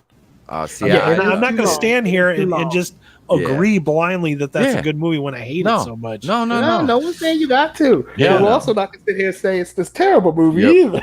I fucking hate BVS. I really do. It was just a dull. Most people kind of agree with you to get there, through. so. I know a lot of people like really love Ben Affleck as Batman. I'm not one of them. I'm not going to be one of those guys. I can't do it. I'm right there with you. I can't do it. I liked Michael Keaton and I liked fucking Christian Bale would be my favorite, but I also really liked Michael Keaton. See, Bale, everybody I always else had a was just kind of Batman. Yeah. I could not. Bale is the Bat voice. Whenever I hear Bale's Bat voice, I just break out in laughter. Well, I looked at it this way. All right, with that, and I'm not expecting you to agree with me, but if you were Batman and you were also Bruce Wayne, fucking billionaire, how would you disguise your voice sensibly without a lot better? Hey, Ben Affleck did a lot better. Michael Keaton even did it a lot better. Ben Affleck used digital trickery to disguise his voice, And which I thought was kind better. of a cheap. Kevin Conroy did it a lot better too. Ruby Rose has got a voice changer on Batwoman too. Maybe Bale should have used the voice changer. Like, I'm sorry, Bale's that voice is. That's up there with like Iron Man and the fucking nanotech shit that he does all the time. It's like, that's one of the things I liked about that first movie is they go through painstaking process to show you how he gets in and out of that suit, and then by the end it's just like, it just nanotech just fucking vanishes and appears out of nowhere. Yeah, but it's annoying. It's really that in the comics now, it takes me out of the reality of what Marvel Universe is trying to be. Of course, that's about aliens and gods. There was no reality. It's all gone anyway. After fucking Endgame, it's all gone anyway. No. What made those movies work was they were kind of grounded in reality, but not so much anymore. But wait, there's more. Come on, you're not excited for Shang-Chi and the Legend of the Ten Rings to see the real Mandarin? No, I'd rather watch Big Trouble in Little China again. No, true that. I'm not gonna go see Shang-Chi. I will watch it when it comes out, on Blu-ray. But I'm probably because I'm not going to see the Eternals either. I have no horse in the Eternals race. There's really nothing that interests me about that movie. I'm just gonna say, once they started introducing magic into the Marvel universe, I started losing interest. I just did. Well, I honestly didn't know Dracula was like in the fucking MCU. Well, Not the MCU, domain. but like in the comics anyway. He's public domain, so yeah, he's in Marvel and DC. Yeah. Yeah, Captain America, he was somewhat believable. He's a regular guy that's been enhanced. You had Iron Man, who's a guy that's built himself a suit of armor that can enhance him. You had Thor, who's just a regular guy, but from a different dimension, which is not. Well, see, that kind of pissed me off. Not completely out of the realm of reality. But then once you started bringing in Doctor Strange, I started losing interest. I'm like, okay, now we're doing magic. I'm done. Yeah, see, Thor is supposed to be a magical being. So I didn't like that about Thor. I was like, oh, he's just an alien. Like, no, he's not. No, I hated that. Like, he is not an alien. He is not E.T. Yeah, he's not phoning home. Which, that's not Kenneth Branagh's fault. I think that was I think Ike Perlmutter did that one. I think Kenneth Branagh wanted to be like, yeah, he's a magical god. That's what he's supposed to be. Let's not change that. Kenneth Branagh, Ike Perlmutter did that change. Good old Ike Perlmutter. Is he? Who? Don't get me wrong. I like him more than Feige. But Perlmutter's an asshole too. He's a fucking prick from all accounts. He's a horrible human being too. Like, don't get it twisted. Yeah, he's like picking him over Kevin Feige is like, I don't know. It's like picking the lesser of two evils somewhat, but not really. It's like Joker and Lex Luthor getting into a fight. Like, no matter who wins, you lose. Yeah, there's no winners in that. There's no winners unless they kill each other. Battle to the death, because there's no fucking winners in that brawl.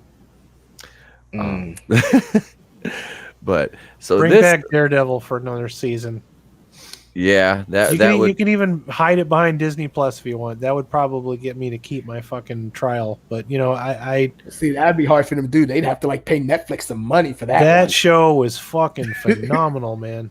That was a really good show. I'm not even a fan of Daredevil, but after that show, I was big time. He's got to put the suit back on. I hated that about 3. There was talks about him jumping into the MCU as Daredevil. Charlie Cox? Yeah, he's earned it. They'd have to reboot it all over again. But yeah, Daredevil should be in the big screen. His movie did not bomb. It made money. I'm gonna be honest, Daredevil's not that bad of a movie. At least the R-rated version isn't. It's a solid movie. I enjoy it. Hang on. Yeah, that one came out in 2005. No, that's not a bad movie at all. Elektra really was the only weak part of the Daredevil movie. Like even Colin Farrell. Look, I'm gonna be honest. Colin Farrell kind of nailed Bullseye more than the MCU version did. Like, people come like, oh, he's too camp.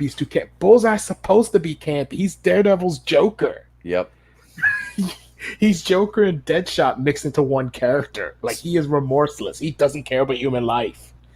So that one made about it was worldwide $179,179,718. So on a $78 million budget. So he made about $100 million outside of marketing. You probably turned away about an $80 million $80 million profit. Oh, Keely was not the bomb people made it out to be. No. Keely Chow asked who Ike Perlmutter was. Well, he ran Marvel for a while. What is he still? What the hell is his title now? No, because they bumped him for Kevin Feige because he had the comic books. He had the comics and the movies. Then Disney came in, bumped him from the movies, let him keep the comic books. That's when you stop seeing the crossover between the TVs and the movies, because they had a beef. Now they done gave Kevin Feige his comic book position too. Yeah, so Perlmutter is just kind of like there. Yeah, just collecting a check. Don't be wrong. Perlmutter is an asshole. Like, he is a terrible human being. When I say I like him more than Feige, that don't mean he's some beacon of, no, he's a horrible human. Marvel has become worse because of him too. I think Perlmutter's the idiot that brought back Norman Osborn, which, let's be honest, Marvel never did anything good with him since he's been back. Charlie's got to leave for the evening. Hey, thank you for joining us, Charlie. Yeah. Really appreciate you being here in the chat again, and hope to see you back real soon.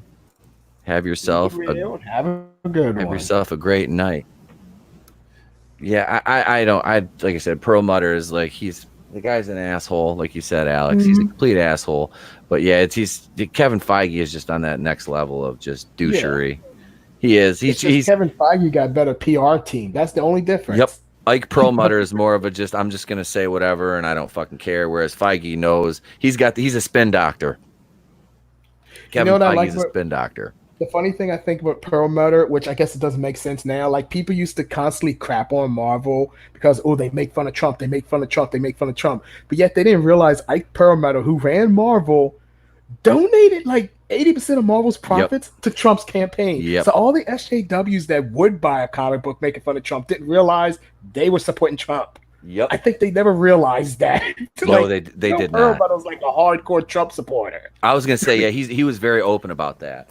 I think he came out of because there's no pictures of him. I think he came out into the open to show up for a Trump rally. Because if you look at like photos of Ike Perlmutter, you're only gonna see one. It's from like the 70s. Yep. So when you saw that one with him and Trump, like he's old. But I just love it because like the SJWs be like, oh yeah, let's get this book. Let's get Carol Danvers. Yeah, she's making fun of Trump, not realizing that money went straight to Trump. Yeah, you just paid for it. You just paid for his campaign. So thank you. Look, I'm not a big Trump fan, but I'll be honest, that is genius on Ike Perlmutter. Oh, it was. It really was. You talk about a running the long con. He did that right there.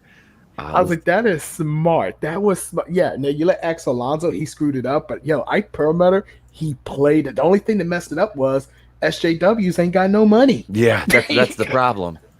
I wonder why their books aren't selling.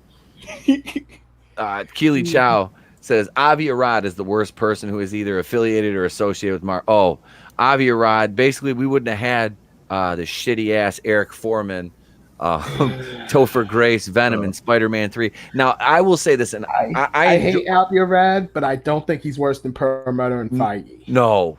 Avi Arad is a businessman, but he's a shitty producer who doesn't need to be anywhere near the production of a movie. He was a toy guy. Yep. That's what he was. Yep. He was a toy, but at the same time, it's like, look, he did give us X-Men and Spider-Man 1 and Spider-Man 2 and X-Men. He did give us, he even gave us Daredevil. Like, he has given us good stuff. And that's the caveat to him. That is absolutely the caveat. He was a toy producer. He was always trying to sell those toys. God, remember when you couldn't watch a Marvel thing without they'll show Stan Lee for a few seconds, but then they always cut to Avi Arad like he was a big deal. Yeah. I was like, I don't want to hear about you. Go away. Yeah. No, Avi Arad, you're just no. Yeah, he's just bad news bears, man. Like that guy that's what scares me. If Spider-Man goes back over to the Venomverse, is that motherfucker gonna just is he gonna Avi Arad it up? And be like, oh, we need this. No, you need to shut the fuck up, Avi. That's what you need to do. You hire a director and writers, let them do the thing. You stay away. You're a moron. Okay? Marvel ain't had a competent editor-in-chief since, ironically enough, Stan Lee. I think Stan Lee was editor-in-chief in the 90s. That's the last time Marvel was ever competent. Yeah, because the man that created it was doing the doing the legwork still. Let's see. Thoughts from the Batcave says thinking about the current Marvel comics makes me cry. Yeah, it's depressing. Oh, it's sad. Man. In my one of my last videos, I showed the difference between Carol Danvers before and after Kelly Sue DeConnick, and I always go back to the Carol Danvers Miss Marvel, where she was blonde and she had nice muscle tone and she was feminine. She looked like a woman. She looked like a woman, and now it's like I said, she looks like it's just like that Karen hair, even in the comics. And my God, you know who she looks like now? She looks like the chick from Terminator Dark Fate. Oh my God, she does look like Mackenzie Davis. Mackenzie Davis is is Captain Marvel. Jesus Christ. Let's make it happen, people. Let's make it happen. Yep. we could replace Brie Larson with Mackenzie Davis. What the hell? Let's see. Do it. Yeah, I would too. I mean, at this point, really, like anything's better than Brie Larson. I mean, what about Daisy Ridley as Captain Marvel? Why not? We got one plank of wood to the next. At least Daisy Ridley seems like a nice person. Yeah, she does. She seems like such a sweet. Like I said, I got nothing against Daisy Ridley. No. I hate Ray. I like Daisy Ridley. She seems like a sweetheart. Yeah, I think even she knew Finn should have been giving her the pipe. He was laying the pipe. He Finn was laying the pipe. It ain't. Remember, he said it's not who kisses her, it's who lays that pipe. Finn knows. John Boyega is our fucking Phantom Menace operative inside Lucasfilm. I'm telling you. John Boyega was supposed to be the first stormtrooper to not miss his shot, and they made him miss his shot. Way to kill the mood there, Disney. Yep, they screwed that one up. We were waiting for it. The first stormtrooper to not miss. Wait, let's see. Keely Chow says he's responsible for the Daredevil director's cut not being in theaters. He's talking about Avi Arad. Oh yeah, I believe it. Yeah, Yep. I believe it. Flair X45 says the LGBTQXYZ 3000 in all movies. Talk about Mackenzie Davis because we made the memes, the LGBT 1000.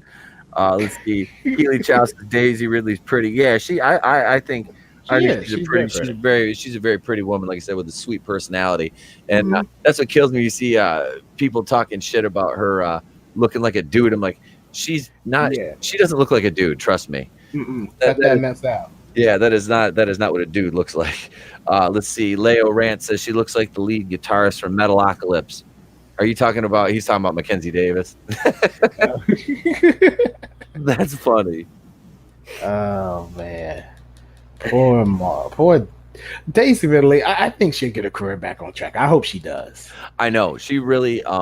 Well, it doesn't hurt you. It doesn't help you at a movie film with time. I mean, like, really, is her best movie outside of anything to do with Star Wars? Her biggest movie, I should say, is probably Murder in the Orient Express. Was she in that? Yeah. I forgot. I don't recognize her as being in any movie other than Star Wars. No, she was in Murder in the Orient Express. Let's see. Flair X45 says she does in Disney Wars. Yep. Ray is not a good look for Disney. No, she's not. Let's see. At Leo Rance, that's what the comic book Captain Marvel looks like now. Oh yeah, I just, like I said, one of my last videos, I had some comic book images, and hell, here I can pull one up right now, and I mean it's fucking just like, why would you do this? Like, what on God's green earth? Like, this does not look like a beautiful women. Yeah, it doesn't look like a fucking. Well, these SJWs want these like weird, like androgynous type, like this right here. Hang on, I'll pull this up and I'll screen share it. This is and I found this just fucking weird ass meme too. Like, that's the thing about these people, is they just they have some. I don't understand them. I guess they're jealous. They get jealous of all these beautiful women and stuff. Yep. Let's see. And they think, look, guys, we have to put up with this mess too, but you don't see us crying about it. No. But them guys got like ridiculous muscle sets, but no one ever really complains about that. Yep. All right, here we go. Here. This is one. H Champions Love Bot at Infinity Stone.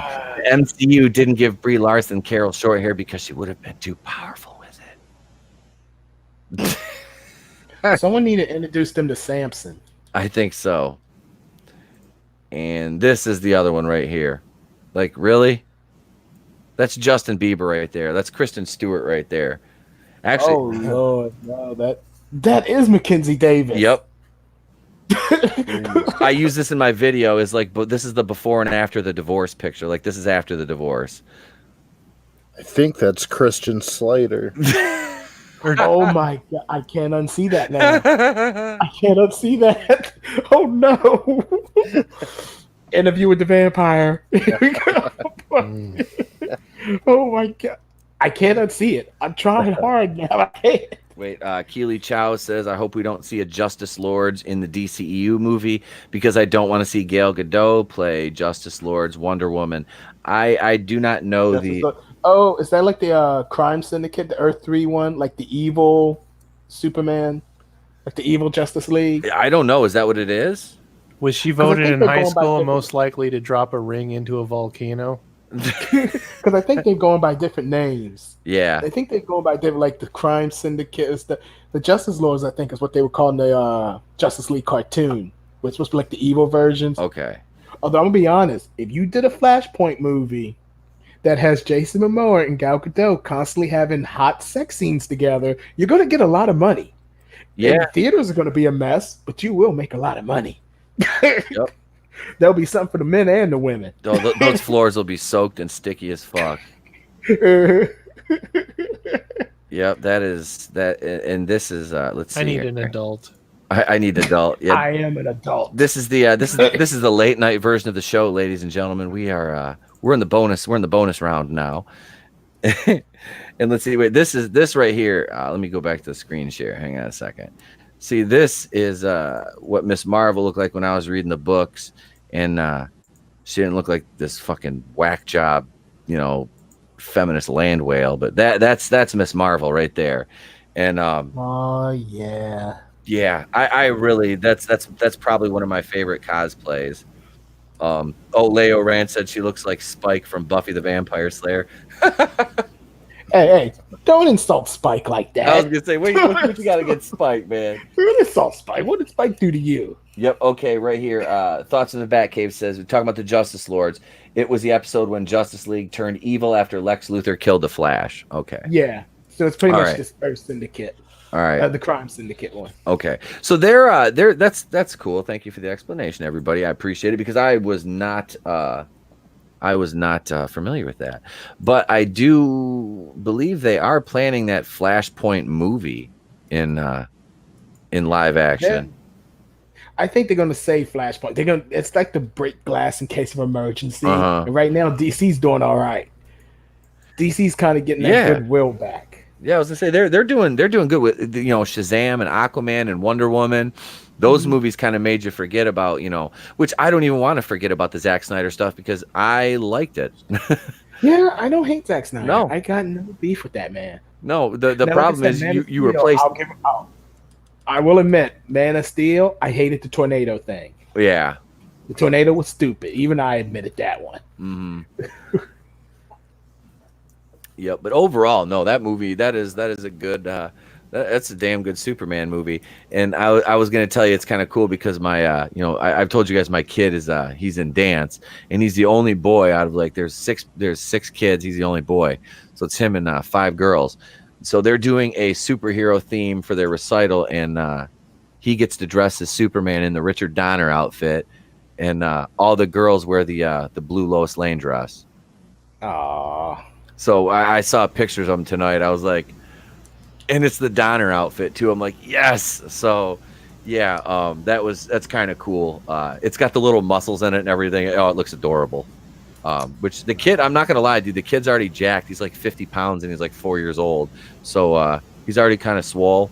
But I was like, hey, the extra muscles just help. I'm like, this is what you could look like when you start lifting, buddy.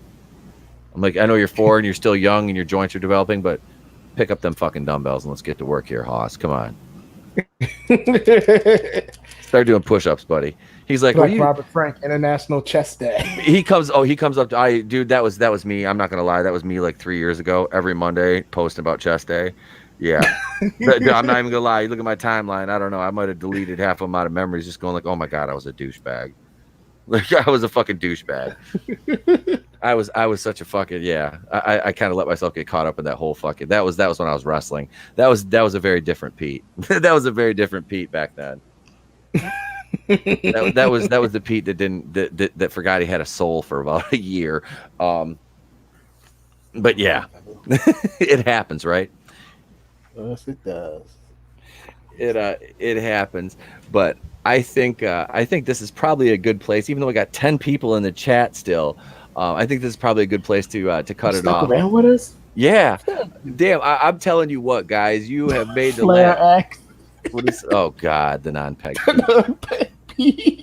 Oh, son of a bitch! It's non-peg Pete. Oh, there's 2 different versions. Yeah, we come with. You have to download the DLC to get the different outfits.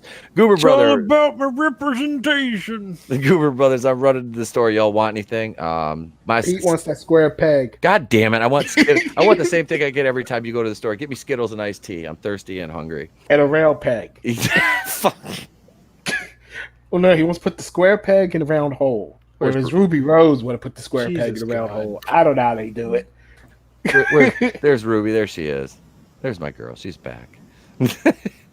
Oh, hell. This has been a fucking fun episode. I'd like to thank everybody. Goober Brothers, Leo Rance, Flare X45, Keely Chow, Let's see who else. Chris Wicks. Thoughts from the Bat Cave. Who else we have up in here? My goodness. Charlie Evangelista. I'm going way back. Tap and Die. God, it was a big chat tonight. I'm sorry about Leo, and again, Chris apologized. Sorry about accidentally pocket banning you guys. Yes, even the banned ones, Flare X, the original Flare X, and Leo Red. Sorry, fellas. Hope you can get back in with your regular accounts next episode, which will be next Monday night. The boardroom is on. Let's see. I believe that's on Goober's channel this week, isn't it, Adam? I believe so. We're over on Wednesday night. We are over on Goober Brothers Entertainment for the boardroom. That'll be 8:30 p.m. Eastern time. No morning show here. No morning show here tomorrow morning. I'm just going to focus on doing the single release video. I'll probably get a couple of them done for you guys tomorrow, and you can look forward to the boardroom. And Friday night, I will be over on Groove's channel, Raiders of the Lost Flicks Live. We'll be discussing some movies, and I'll do some more box office stuff. We'll have another good time on Friday night. Actually, we're not doing the box office stuff. We're just doing the movies. Yeah, we're just doing the movies because one of the complaints was that we're repeating ourselves. Well, that's fine. On different shows. That's fine because doing the box office thing on Friday really doesn't work anyway. Because No, you're going into the weekend. So Yeah. So we'll be changing the. Can I go? We'll be changing the format a little bit. We're gonna be doing instead of just doing regular new release movies, I'm gonna do those separately, and we'll do the on the Friday show. We'll talk about stuff you can find on Tubi. We're gonna just make that the focus of the show. We'll be talking about Sorority Babes and the Slime Ball Bolorama. That's a magical movie. Oh yeah. Mega Shark versus Giant Octopus, and then we'll be talking about Slave Girls from Beyond Infinity, one of those Charles Band / midnight. What is it? Full Moon. Yeah, Full Moon releases. So if you've seen Full Moon releases, you can expect lots of boobs, terrible story, really cheesy, skimpy costumes, and a little bit of humor mixed in, probably some puppets. So, yeah. That's the kind of stuff that we're. My penis can only get our show is focusing on. We're going in that direction. Okay, so, I'm perfectly good with that. Yep. Everybody seems to like that, so that's what we're going. Yeah. Yeah, like I said, so be there Friday night for some madness. We'll also have a special announcement about our next watch party too. So hang be there or be square pegged. God damn it! I'm poking your square. Hey, don't make my Superman get angry. Like, he's choking Batman. He'll choke Batwoman too. Keelich, I'd rather see Max Guevara bang some guy while in Heath and Kate Kane having sex with a woman who is hotter than her. Max Guevara. Oh, the Dark Angel reference. Oh shit! I like you, Keely Chow. I like. Yeah, I like this guy. This guy, he's our kind of guy. This guy here. Yeah, he's our kind of guy. So Keely Chow, you're my number one guy. he's the Bob. He's our Bob. He's our Bob. He's our Bob the Goon. Bob the Goon. We gotta get Keely Chow an avatar of Bob the Goon. That'll work. That'll work. We gotta put his head on a Bob the Goon. We'll do that next episode for you, man. If you don't mind me doing a mock up of you on Bob the Goon, we'll do that for a screen share next episode, man. Thanks everybody, man. Alex, Tony, thank you guys for being here this evening again. Tony, thanks for setting the game up. No problem. Hope to Awesome. we'll hopefully you guys are available next Monday, and we'll just keep it this way. I think we've got a good synergy with the group we've got here. And hey, we even got Dion to join in for a little bit. Dion subscribed to the channel. Yeah. I might even now Dion is the only one of the bullshitters who I have only had a few little interactions with when I've made horse posts and kind of ribbed him a little bit. But that's because I've talked to Jeff about that stuff, kind of privately. And I was like, I'm good. And he's like, yeah, just fucking, I'm like, okay, whatever, just throw a little rib at him. But no, so I'm actually going to I'll send Mr. Dion Green a friend request on the old Book of Face there. Invite him to the show. I'm going to toss him an invite. I will. I'll toss him an invite on, see if he wants to come. Dion literally lives like an hour and a half from me. And I was supposed talking Dion now. He does. Well, no, we're both in the same state. I mean, we're both, in the murder mitten here. So he's except he roots for that green and white team that's just south of me here, which he went to horseplay may or may not be involved. I'll be like, hey, you want to come to my ex's house? She owns a horse farm. And just like that, he's unsubscribed. Unsubscribed, yeah. Still listening. He's unsubscribed. But thank you guys for joining in this evening. The chat, you guys have been fucking awesome tonight. I promise we'll no more pocket bands. Chris, I got to rib you. Hey, Chris, remember, brother, you don't know it. You won't because I haven't given it to you yet. I'll ruin your mythos in a minute, baby. There's my Taika Waititi for the night. And with that being said, I think we're going to put this episode to bed. I'm Tepo Kuyin and the place to be reviews. And I've been here with all of yous. And what do I say at the end of every video and every broadcast? That you're stunning and brave. It's 2 in the stunning, 1 in the brave, baby. No. Touch your butthole. Sleep tight. Keep your have a good night. Keep your buttholes tight. Have a great day and a pleasant tomorrow in case I don't see you. Keep those buttholes squeaky clean.